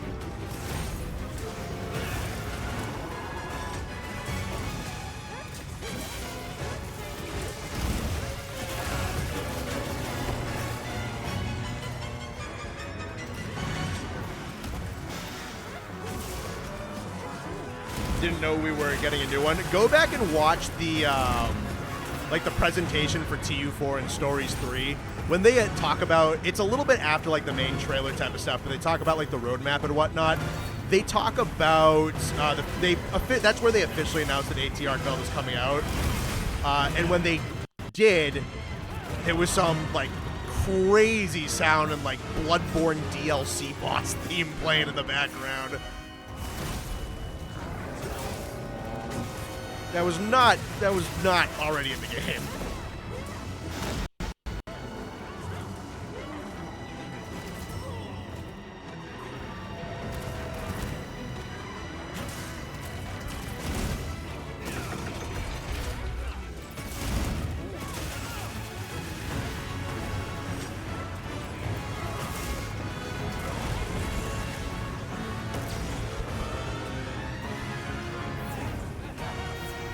Honestly, it probably wouldn't be the worst thing in the world if Arkveld hit Gore a couple times, and vice versa.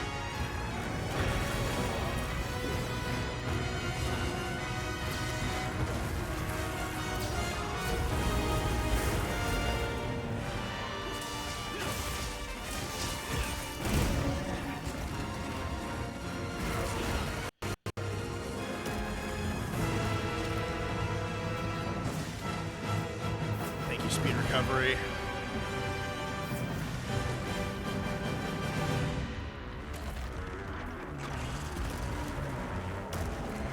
Connor, what is this quest you're doing? Wrath made it.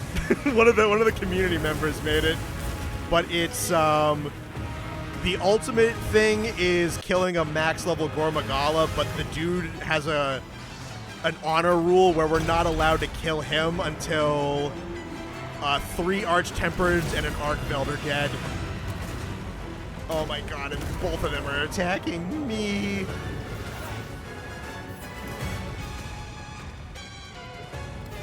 Terrifying. I mean, we're pretty fucking close. It is. Yeah, you said you had like, what, 13 and a half minutes 2 minutes ago? Something like that, yeah.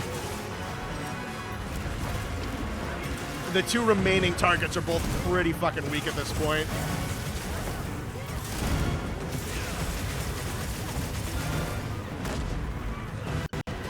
Yeah, I can tell you and Nate have both been very focused on your quests.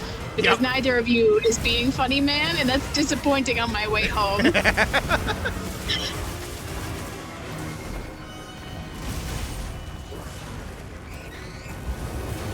Well, he's in the middle of that crazy bullshit. I'm in the middle of one of the current hardest quests in the game.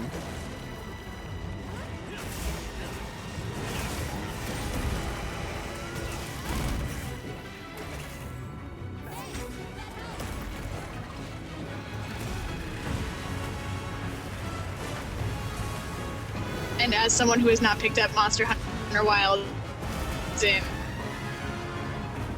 God knows how long, but it's your best name. What's my quest? They just added Yes. 3 quests, one for the desert, one for the forest, and one for the basin. That is 3 monster quests, so it's 9-star of 3 of the main monsters in each of those zones. I'm on the last one right now, which is the desert.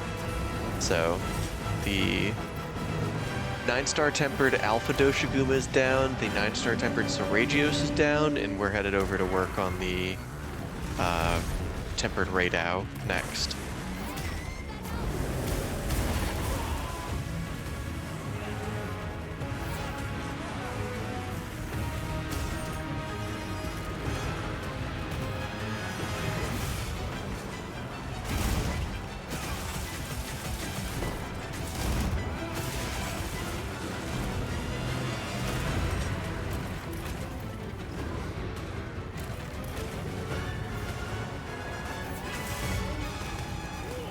Oh shit, we got 5 minutes left.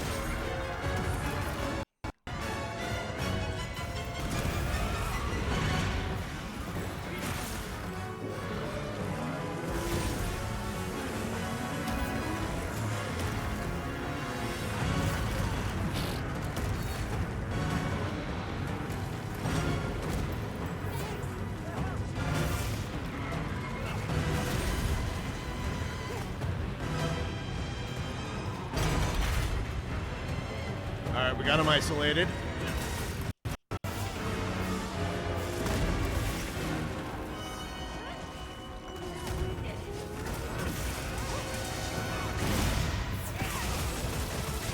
On our last life, I really shouldn't be reading chat.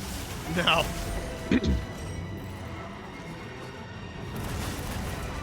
Damn it.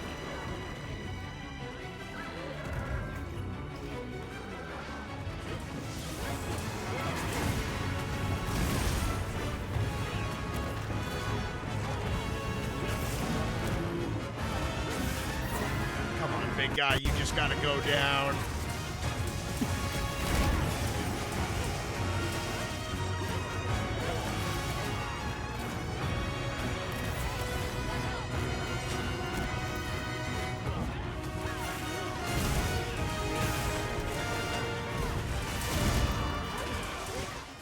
Okay.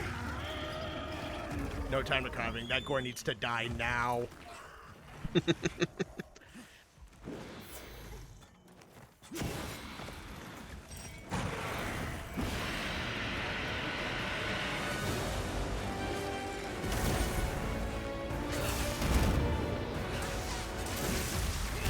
Oh, okay.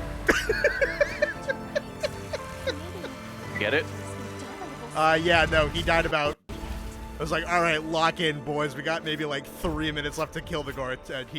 Apparently he was very, very, very, very low. All right, now I have time to kill. Wow, that was a fucking quest. Congrats on beating it. Yeah, thank you. 3 minutes and 4 seconds left.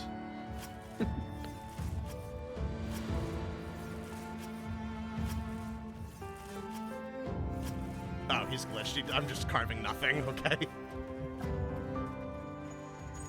You can't see it, but I'm waving a little congratulations flag in my hand as I drive home. Thank you, Carrie. You're welcome. This is what I'm here for.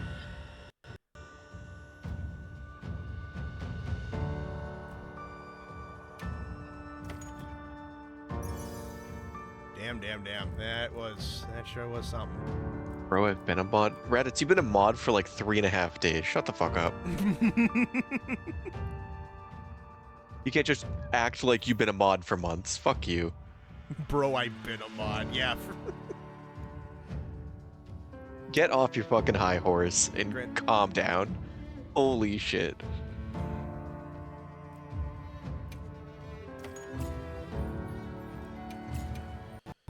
All right. I never want to do that ever again. Any good decos at least? I got one that was level 8 with max protective polish and paralysis resistance, which I don't think that's not bad. Yeah, I don't think I'm gonna make that into anything, but like it's something. No, it's not bad. Protective polish is an underrated comfy skill. If it Create a loadout. You can restock your items in a if the flash. Sorregio sharpness was affected by protective polish, that would be something. That might be too broken. Yeah, but I want. Does that be like 90 seconds of slightly better than purple sharpness? All right. Oh my god, it shot me in the face. Fuck. Oh, that was the last death. Oh no. Damn, I'm sorry, everyone.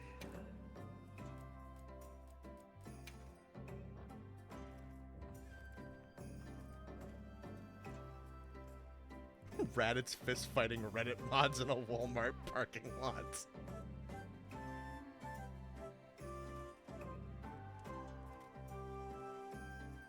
Never played anything like this quest before as in a mod. Yeah.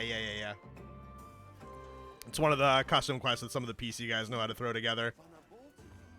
That's a good challenge, though, that you can't kill the gore until everything else is dead. I didn't know how fucking close he was to dead. Oh, fuck. That felt good to do. I didn't die once. I only died to the new Udra's burning ground shit. So I feel pretty good about that, honestly. Fun fact, the Sorregio set bonus sharpness mod is worse than purple sharpness, so its days are numbered unless... I thought it was like 0.2 better than purple or something like that. I thought it was like marginally better. Unless I just got wrong information. That was like final boss kind of hard considering that time limit. And yes, I threw the flash pods. Dude, that's like... That tosses me back to like some of the multi-monster quests and like some of the old G rank. Back before scaling was ever a thing.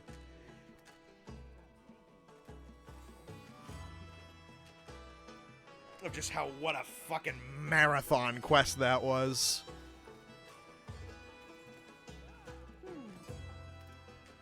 Let me throw out another one of the triples. The triples are really fun. And they're also just good for grinding shit. I'm gonna run to the bathroom before we run this one back. Alright, walk, don't run, be safe. Fuck you, I'm gonna run with a knife in my mouth. I was gonna say run with scissors. Be unoriginal. Jasper, do you have something you want to say? The people demand it. Jasper, what they do you really have to don't, say? but I'm gonna make them demand it. I'm gonna say something. Cat. Ollie's Cat has not said anything. Ollie, on the other hand, his tail's going a million miles an hour.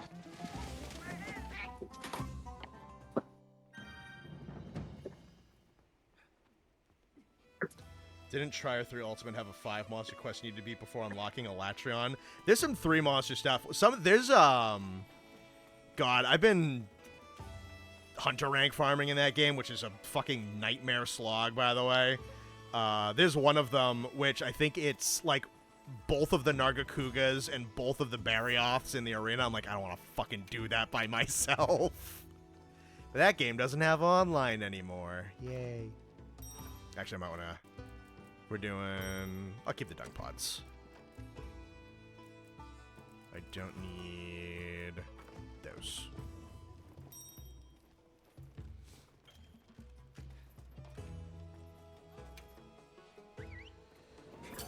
The dog should give an inspiring speech. Oh, the dog will give many an inspiring speech. Especially if there's... he will lead many into battle, especially when there's cheese. If there's cheese and sausage on the dining room table and he's not having any, Ollie has a lot of choice words. Good to have this. You're the only one who can manage this quest, Hunter. Or if mom is playing video games and Ollie does not approve, he also has a lot to say in that instance as well.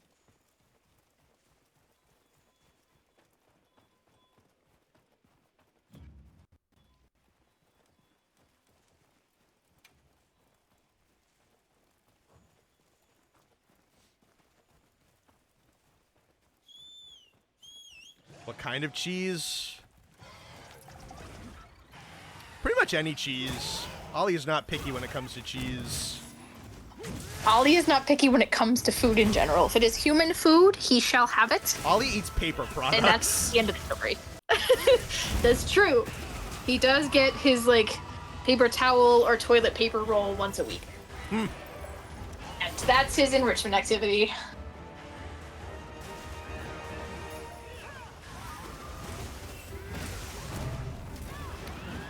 We had to watch Zoe, because Zoe would go into the waste bins and eat, like, discarded tissues and that kind of stuff, and, like, that never came out easily.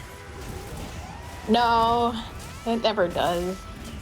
The big thing is Jasper has decided he likes, like when I get Barnes & Noble packages, they're, like, stuffed with just, you know, pieces of brown paper, and he really likes just, like, jumping on them. That's his enrichment activity. So I have to put it in a cardboard box so that Ollie's scared of the cardboard box and doesn't take the paper. But then Jasper started eating, like, he's just started ripping the paper. He doesn't eat it. He just rips off chunks of it and, like, throws it outside the bin. So, like, every 2 days, Ollie remembers that there's a bin back there with paper in it. And he just goes around and he vacuums up all the little scraps outside of the box so he doesn't have to touch the box. Ollie, chill.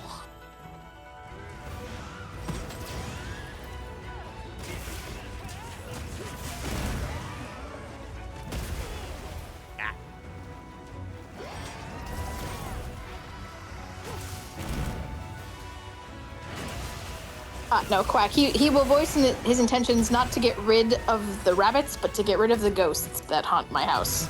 Because he just stands on the back porch and barks. And that's really about it. Doesn't leave the porch. Just stands there and barks at the world. Ollie. There's a lot of ghosts. Chill. There's a lot of ghosts. It's fine. I am back. Hi, back. I'm Carrie.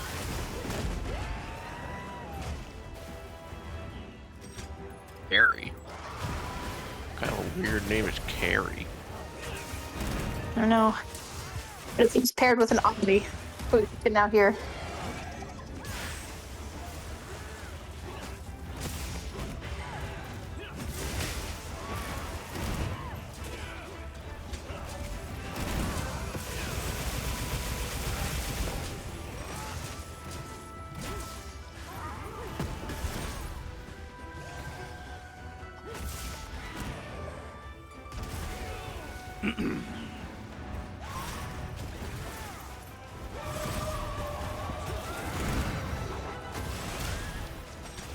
All right, chat.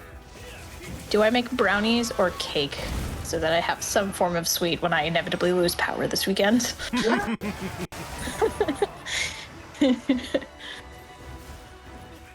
Brownies for sure. That would be my vote.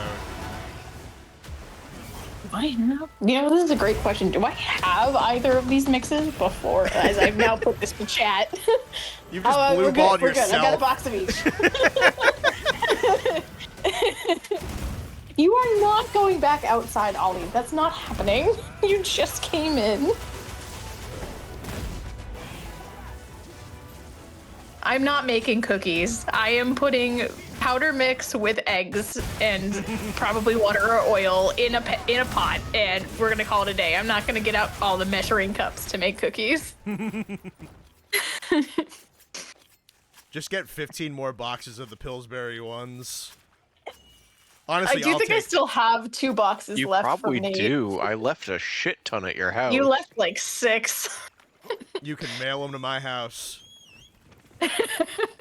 But not Austin's. Ollie. Fuck Austin. They're mine. I want them. Come here. Come here. Be polite to chat. You don't need to blow out their eardrums in addition to mine.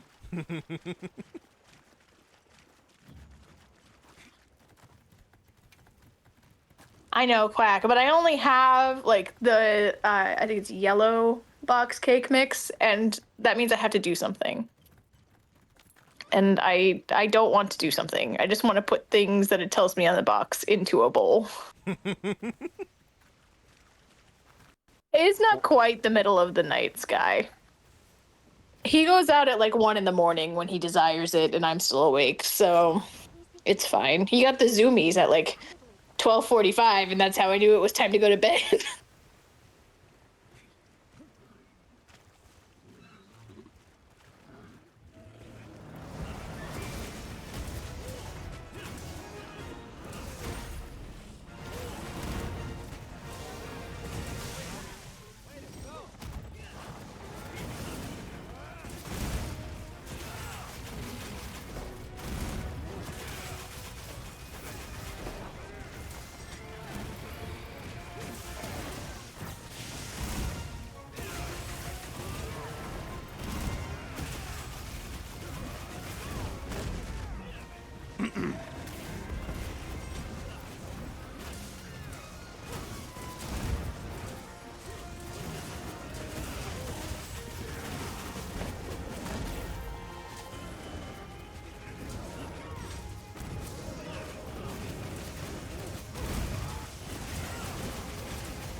Oh, holy shit, I guard pointed that by accident.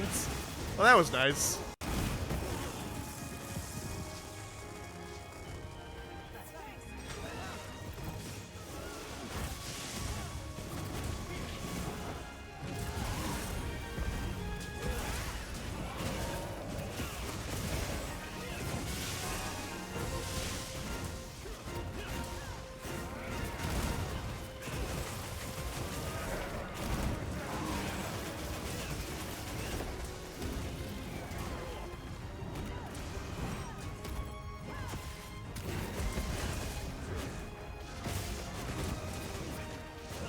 My God.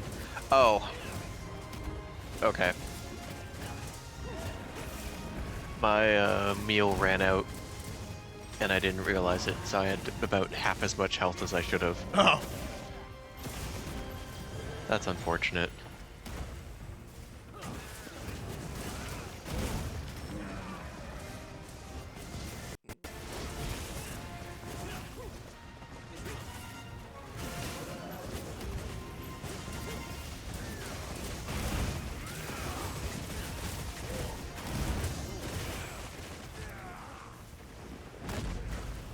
Ah, shit. Didn't mean to do that.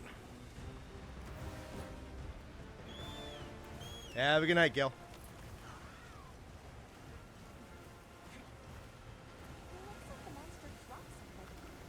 Do brownies instead. Brownies are awesome.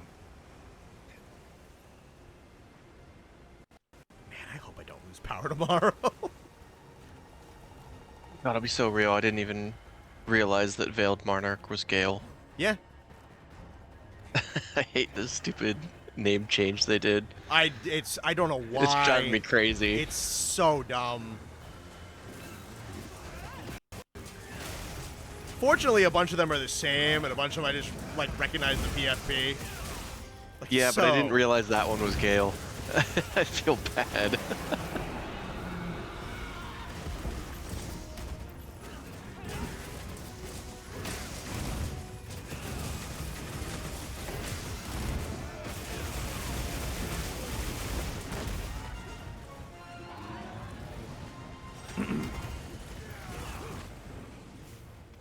Back into the water he go. You should really fix the username thing. I don't know if I don't know what it is. I don't know. I can't imagine it's an intentional feature. It might be a glitch. I really don't know why this happened. It happened and then it fixed itself for like a couple of weeks and then it went back. I really don't have an answer for you. I can't imagine why they would intentionally change it to be like the way it is currently.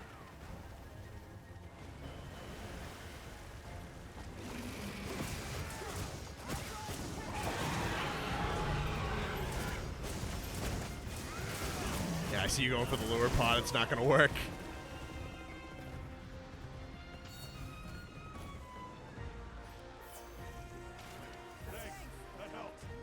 Alright, you're taking care of that.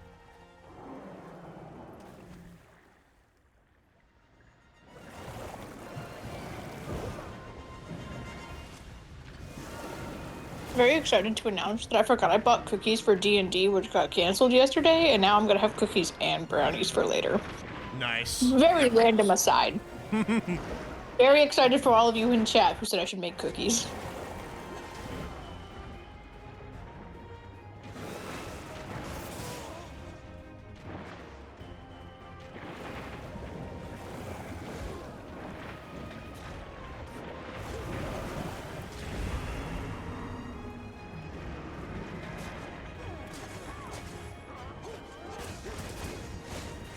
Change from Spoon to Pecco Plush just to be recognizable. It's so stupid.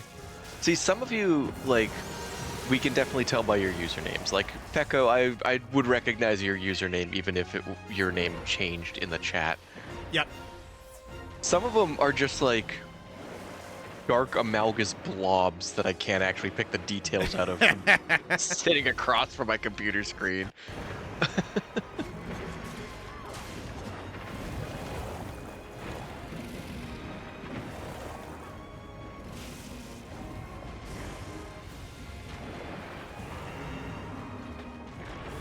Oh, hell yeah, it's right under the rebar. And bink.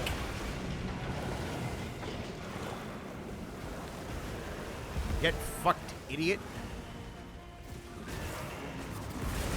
Oh, damn. Honestly, that felt really quick getting him out of the water. There you go. So happy Laggy got his justice. He is just fucking fantastic in this game. Alright. Nuke tuna, and then quest is done. Time check, 10:30. Cool. I think that one's been my favorite of the triple quest so far. I think I'd have to agree, yeah. It was funny, it's nothing but Leviathans. As it should be.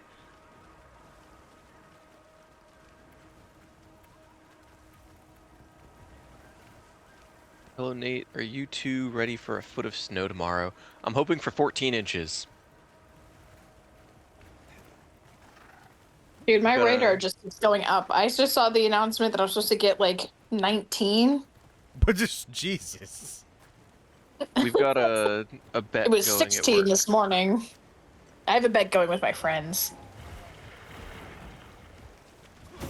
We're all over New England, so it's a contest of who gets the most. Fine, Ollie. Go back out. Ours is specifically at our office, but I put my money on 14. I would be impressed if I got 20. But that is the current prediction.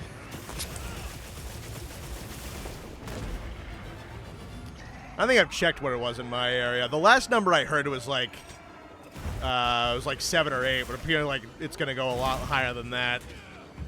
Yeah, I've got over the next 48 hours expected snow accumulation of 19, minimum visibility of quarter mile, and a negative 13 minimum wind chill. Woof. Which is terrifying. Oh yeah. I'm expecting I'll have to work from home on Monday. I'm excited to work from home on Monday. Like I said, my biggest hope is just that I don't lose power. Same. That would really fucking suck.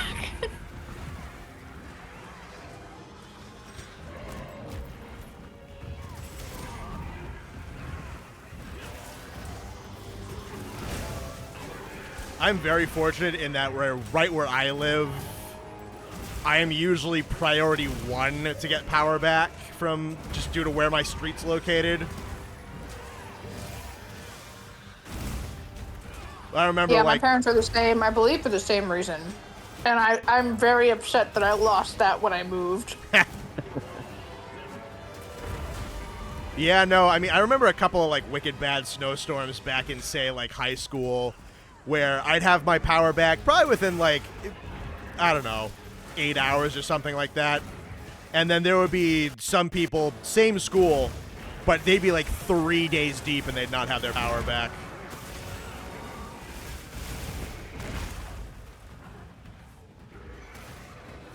Yeah, like we had that really bad ice storm like 15 years ago. I remember that one, yeah. There's 2011. people out for like 2 weeks. Yeah. How bad?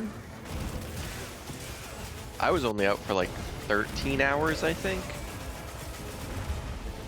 I don't think I ever even, like, I lost power, I think, for maybe 2 hours.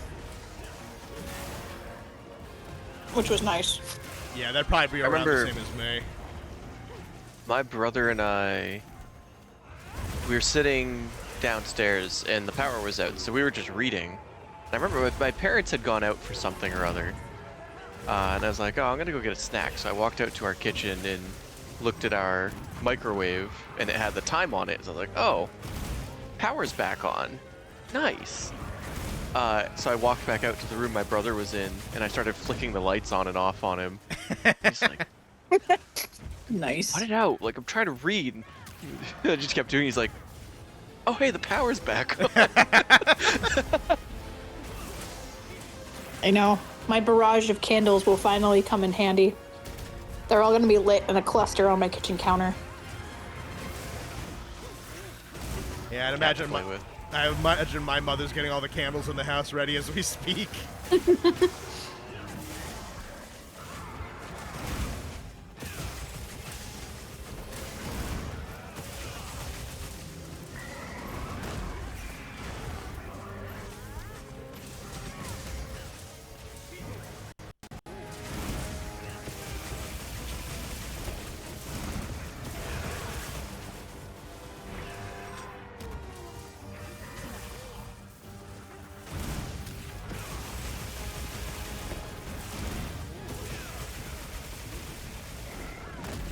Kicking the shit out of this Tuna. Oh my god.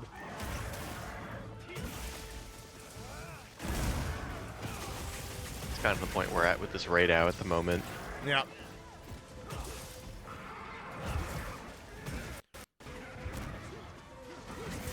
Trying their damnedest just to not let her move. There she goes. Nice clean kill.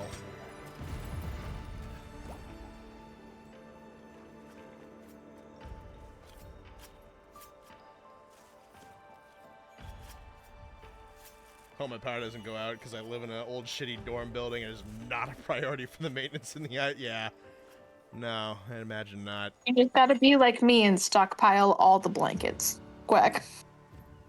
I do. I quite literally have a cocoon for my bed and I have a cocoon for my couch. And that is where I will live if my power goes out.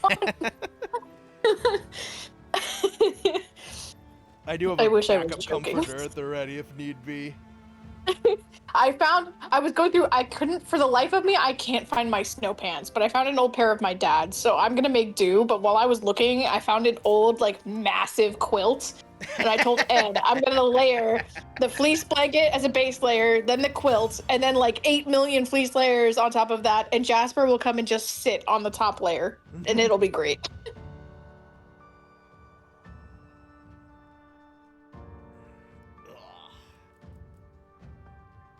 Oh, hell yeah. Fire orb. Hi, Jasper. He screamed. I've gotten so many gems tonight from all these quests. I got 2 dragon gems from GOG out of the same hunt earlier. Damn. Good shit. One was from tail carving, one was from body carve.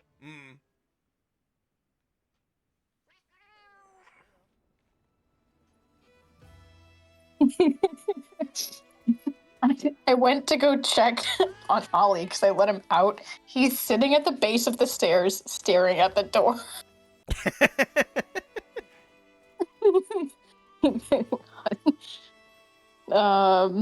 Where's the Bone Boys chat? Don't mind the blur because this window is in need of cleaning. But Sure. he has had to be sitting here for probably like the past 2 minutes. Yes, Jasper, hello. Leave them out. I know. All right, are you gonna come inside or are you just gonna turn away the moment? Yep. That's what I thought. The moment I open the door, it turns back around.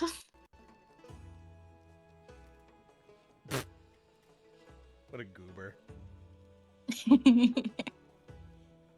Oh, good, Quack. Yeah, no, weighted blankets are great. Ed stole mine for where he goes to work because I told him to, and I'm only slightly upset about it. It's fine. I'm definitely not salty that he hasn't replaced it yet. Surprised you haven't replaced it yet, frankly. Honestly, same. I think it's just because I've been piling blankets on the bed when he leaves, and that's the reason I gave it to him in the first place. But I definitely have like probably 10 pounds worth of blanket and comforter on top of me the weeks that he isn't home.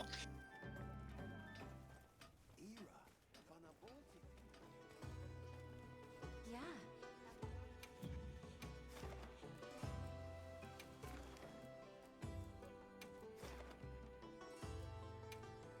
I'm gonna do another GOG.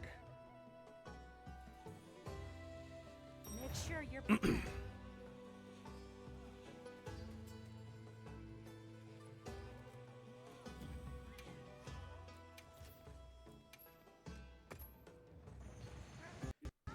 No, Ollie, you're not getting a cookie for that. I had to bribe you in with a Sharpie. No. With a Sharpie? Oh yeah, if you pick up any object like smaller than like the size of a pen or smaller, and you hold it up to the window of the back door, and then you like put it down so it looks like you're holding it near the knob, he'll come in because he thinks it's food. Let the boy draw. I was gonna say, knowing No. Ollie, he probably just wants to inhale Sharpie fumes. I don't need him to lose more brain cells. He loses enough hitting his head on the table.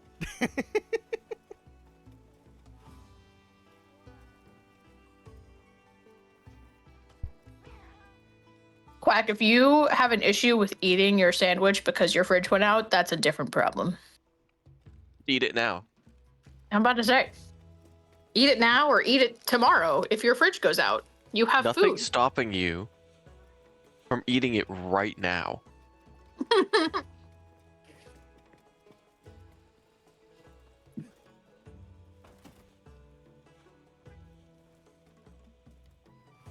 He wants that high. Probably. God, I don't want to imagine Ollie high. That would be a mess. You'd either be the most chill dog you've ever seen or an endless bounty of energy. No, he'd be paranoid. He might be. He's already paranoid. I know. Yeah, it would make it worse. It'd get worse. He's gonna be bumping into shit. I got a round of applause from some of my coworkers this week because I was leading a meeting and Ollie didn't howl randomly behind me for no reason once. It was like an hour-long meeting, and they were like, "Wow, there was no Ollie," and they were like, "We're disappointed because that means he doesn't get shown on camera, but also congratulations." I was like, I can't control this.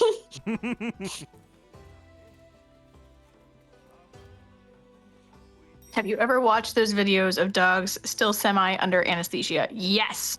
I have a picture of on my fridge of Ollie. It's our certificate of bravery. And there's a picture the picture that's on that is the picture just before he got hit with the anesthesia.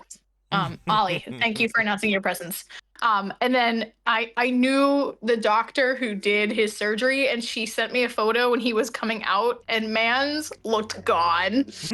He had like one eye open, one eye closed, and he's like squinting at the camera, and she's smiling. It's great.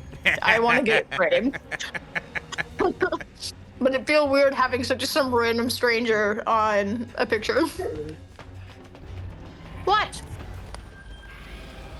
Do you have something you want to say to the people?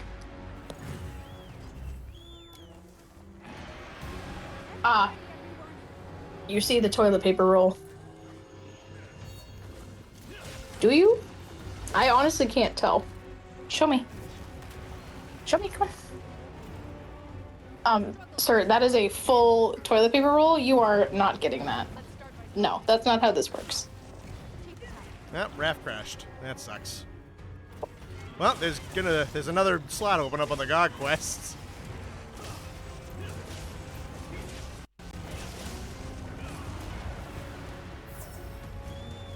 I think I swapped to the wrong sword. Did it fuck up the... It did fuck up the skins I have attached to these. Thanks, game. I love it.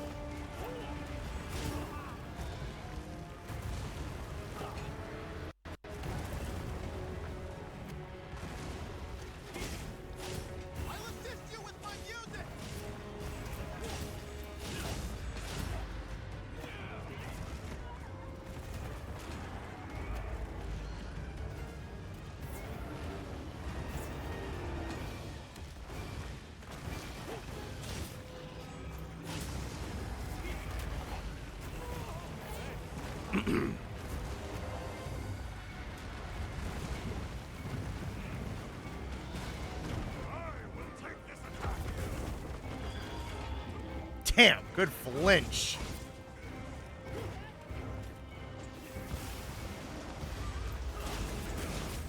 Softened up now.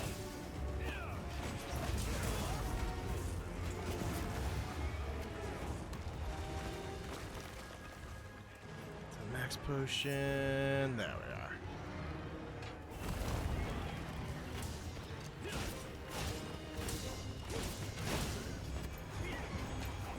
If I eat my sandwich now, it won't be there tomorrow, and I'll get sad and deck my neighbor.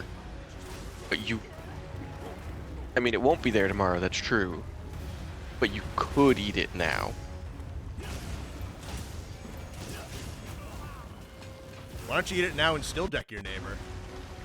Yeah, nothing's stopping you from doing both. Those don't sound mutually exclusive.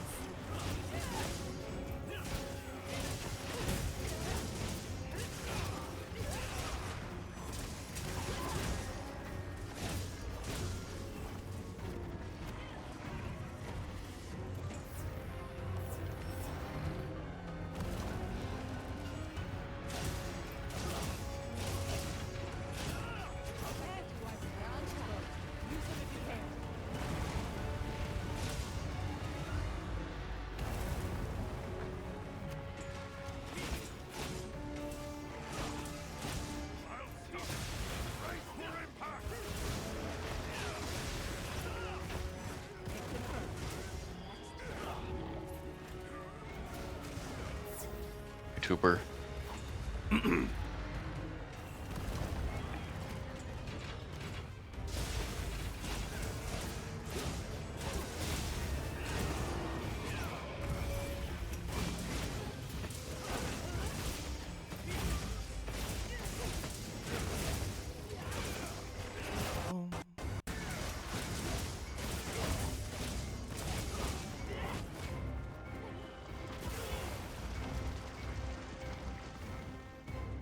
Eat it now and fix your neighbor's deck. That's an even better option, Toast. That's the good ending. Chaotic good ending.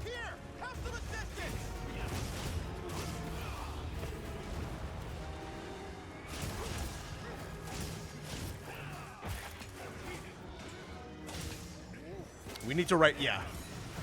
Quack, your Quack Sandwich Adventure is a multiple ending game. Choose your own adventure. Yep. So Quack, you better load your save file so that you can try out all the endings and see which one you like.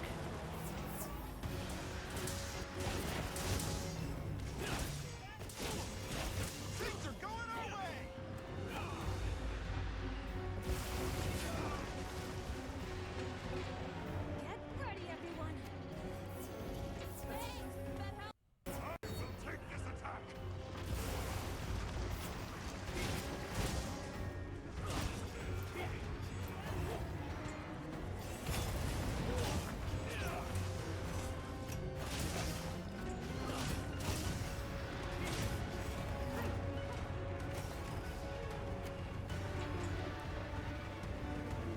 Good flinch.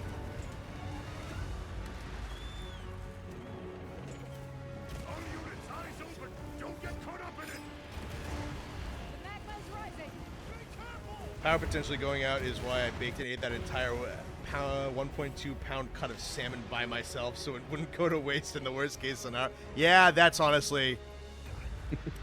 I think my mother made just like a giant fucking vat of spaghetti and meatballs and sausage just to like guarantee we had cooked food the entire time. And that's not gonna rot if the fridge is off for a little bit.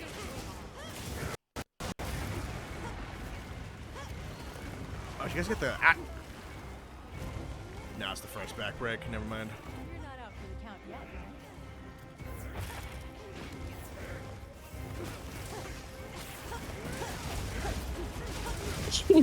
If you're not in a fight, you should take a look at the picture Sam put in chat. Of Ollie's head going back 270 degrees.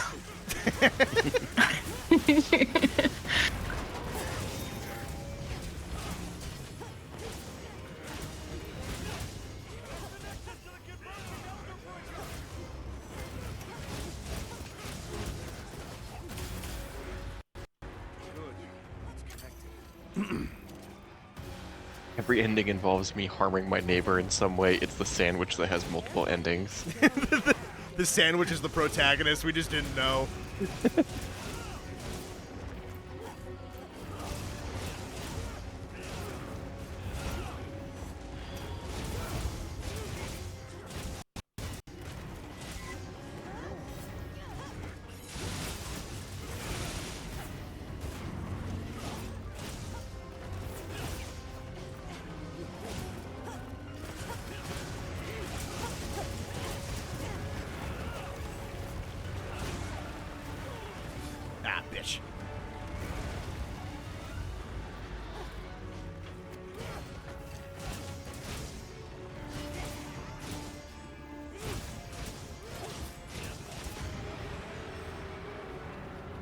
Sandwich's Bizarre Adventure. Neighbor is breakable.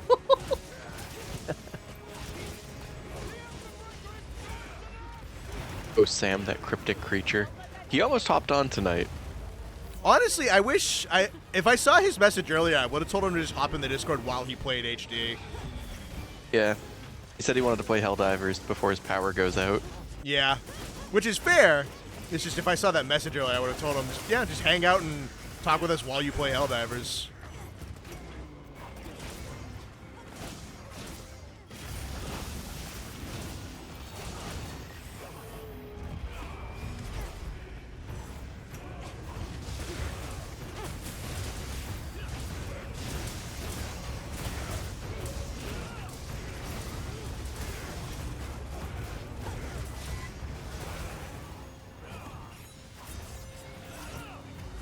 Damn.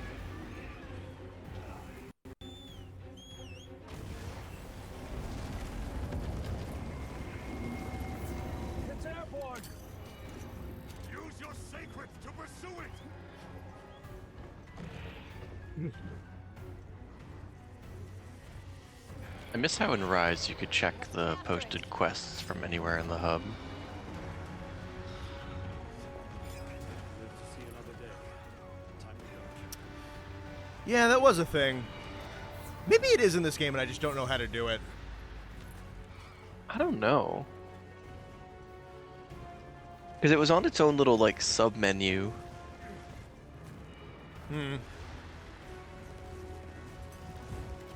Which is kind of weird that that wasn't a feature in a game with only 4-player multiplayer, neither of the 16s. God Mazios' final form. Use every technique you know.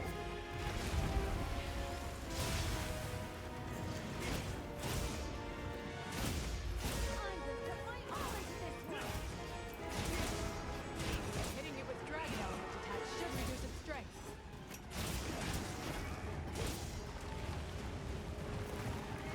Got to change swords when I was mid-combo. Additional supplies have been placed in your sacred's pouch. Quit looking at me like that. Hi, Zoe.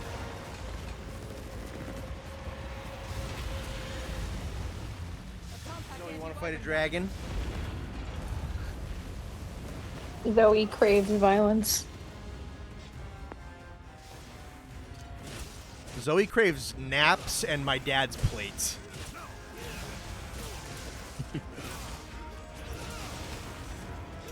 And when she naps, she dreams of violence.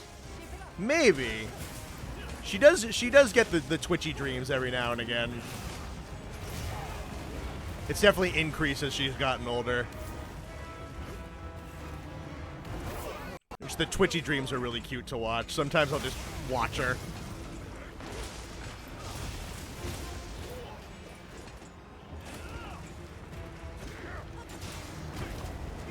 I do the same with Ollie. If Ed's not home, then I'll take a video of it and I'll send it to him. Mm-hmm. Does he do like just the paw twitching or is it like the full body? Oh shit, it's like the full body. It's like the facial features, the paws. Like she's expressive when she does the sleep twitches. Ollie, you gotta step up your game.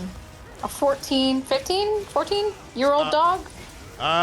Almost 16, yeah. An almost 16-year-old dog is beating you at your own It's a game, which is energy. competition. Time to go on the offensive. Be better. I'm going to put my all into this one.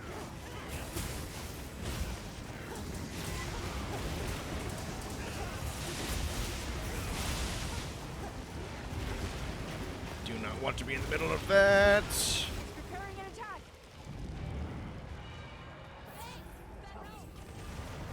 Over here! Get behind me!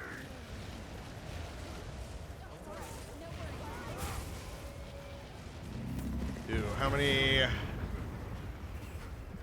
lives do we have left? I think 2.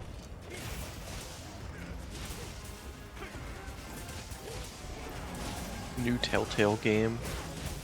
Quack sandwich story featuring my neighbor and a cinder block.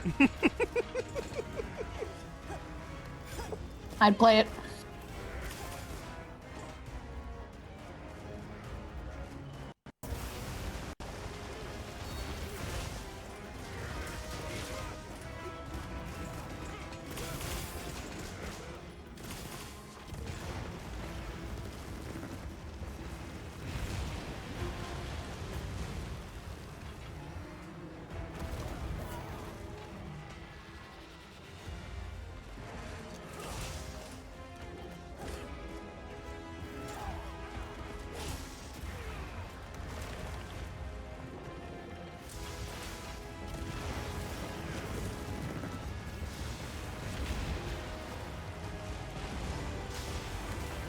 Ah, shit. Let's take advantage of this.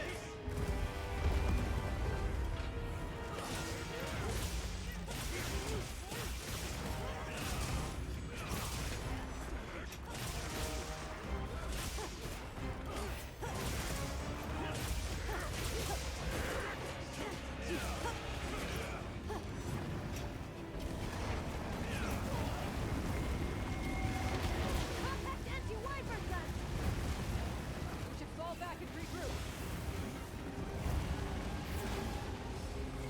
Thanks for safety. Right up. Looking sharp.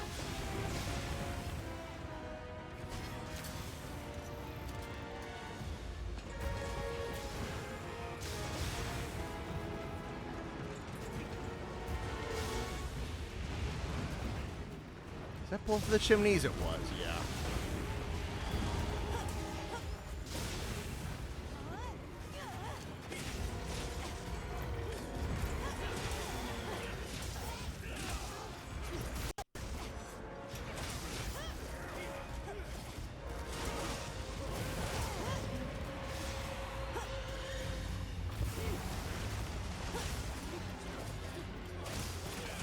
We seem to be containing a tower. That's the check past.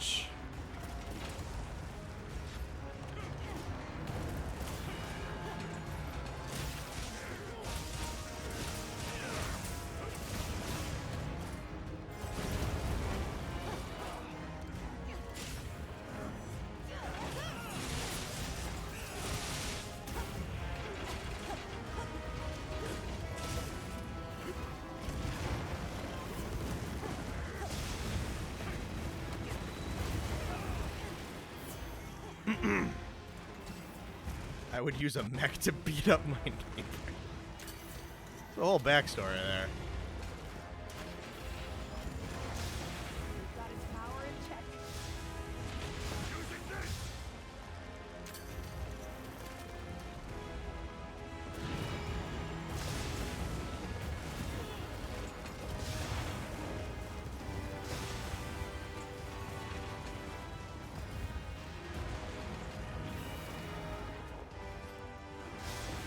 Time to go on the offensive. Now, hit it with everything.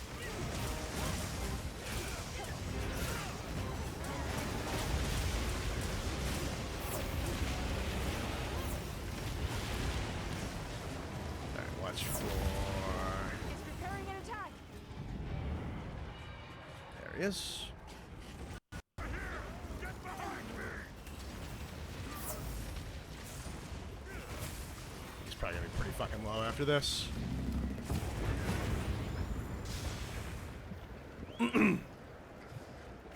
Alright, get up, big guy.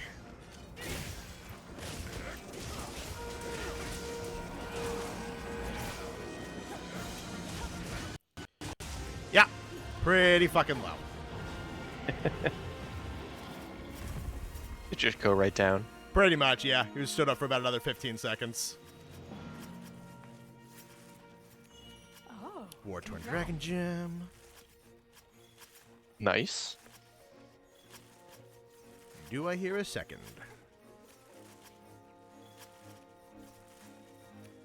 That's 2 for 4 for the armor.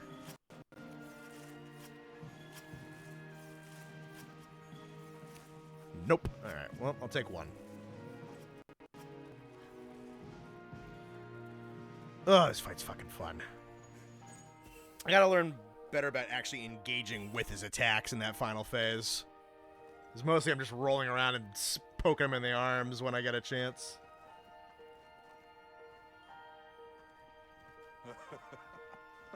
Rise for our national anthem. Never mind. Yeah, pretty much.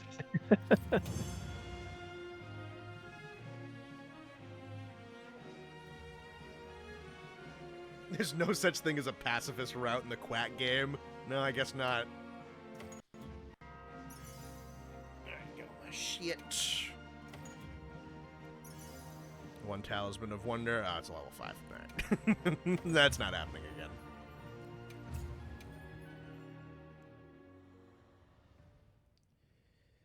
Alrighty. Lega handshake.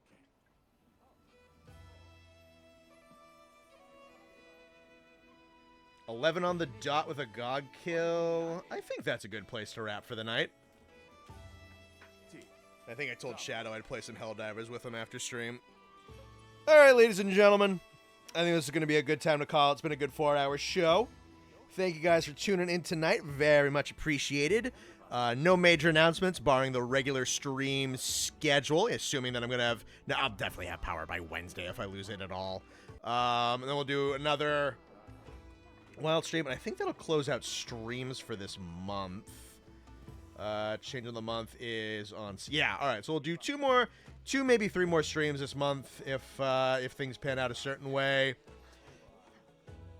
The Legaia Chris highlight video is definitely going to go into February. It is coming along nice and slow, but it is coming along. There is some self-imposed delay with it, with me experimenting with some stuff to up the production value even a little bit more, and just kind of trying my hand at something new to add to it. But it is almost completely done with the writing. The footage is done with. I have recorded almost everything that I've written. So yeah, it's coming along very well. I just have like 1 or 2 more timestamps to write. It's been going a little bit slow because of like the streaming shit and the stories and whatnot, and I've been playing both Tri Ultimate and Stories 2 a lot for grinding purposes for content. But it is coming along rather well. It's definitely going to hit, hopefully, pretty early in February. And then after that, I have a whole bunch of videos planned and lined up. I'm looking to be just nice and consistent this year. Not a lot of massive projects, just a whole lot of really good medium-sized stuff. A lot of the series that you're very used to will be continuing. Let's see. Anything else, really? Not much else in any major announcements.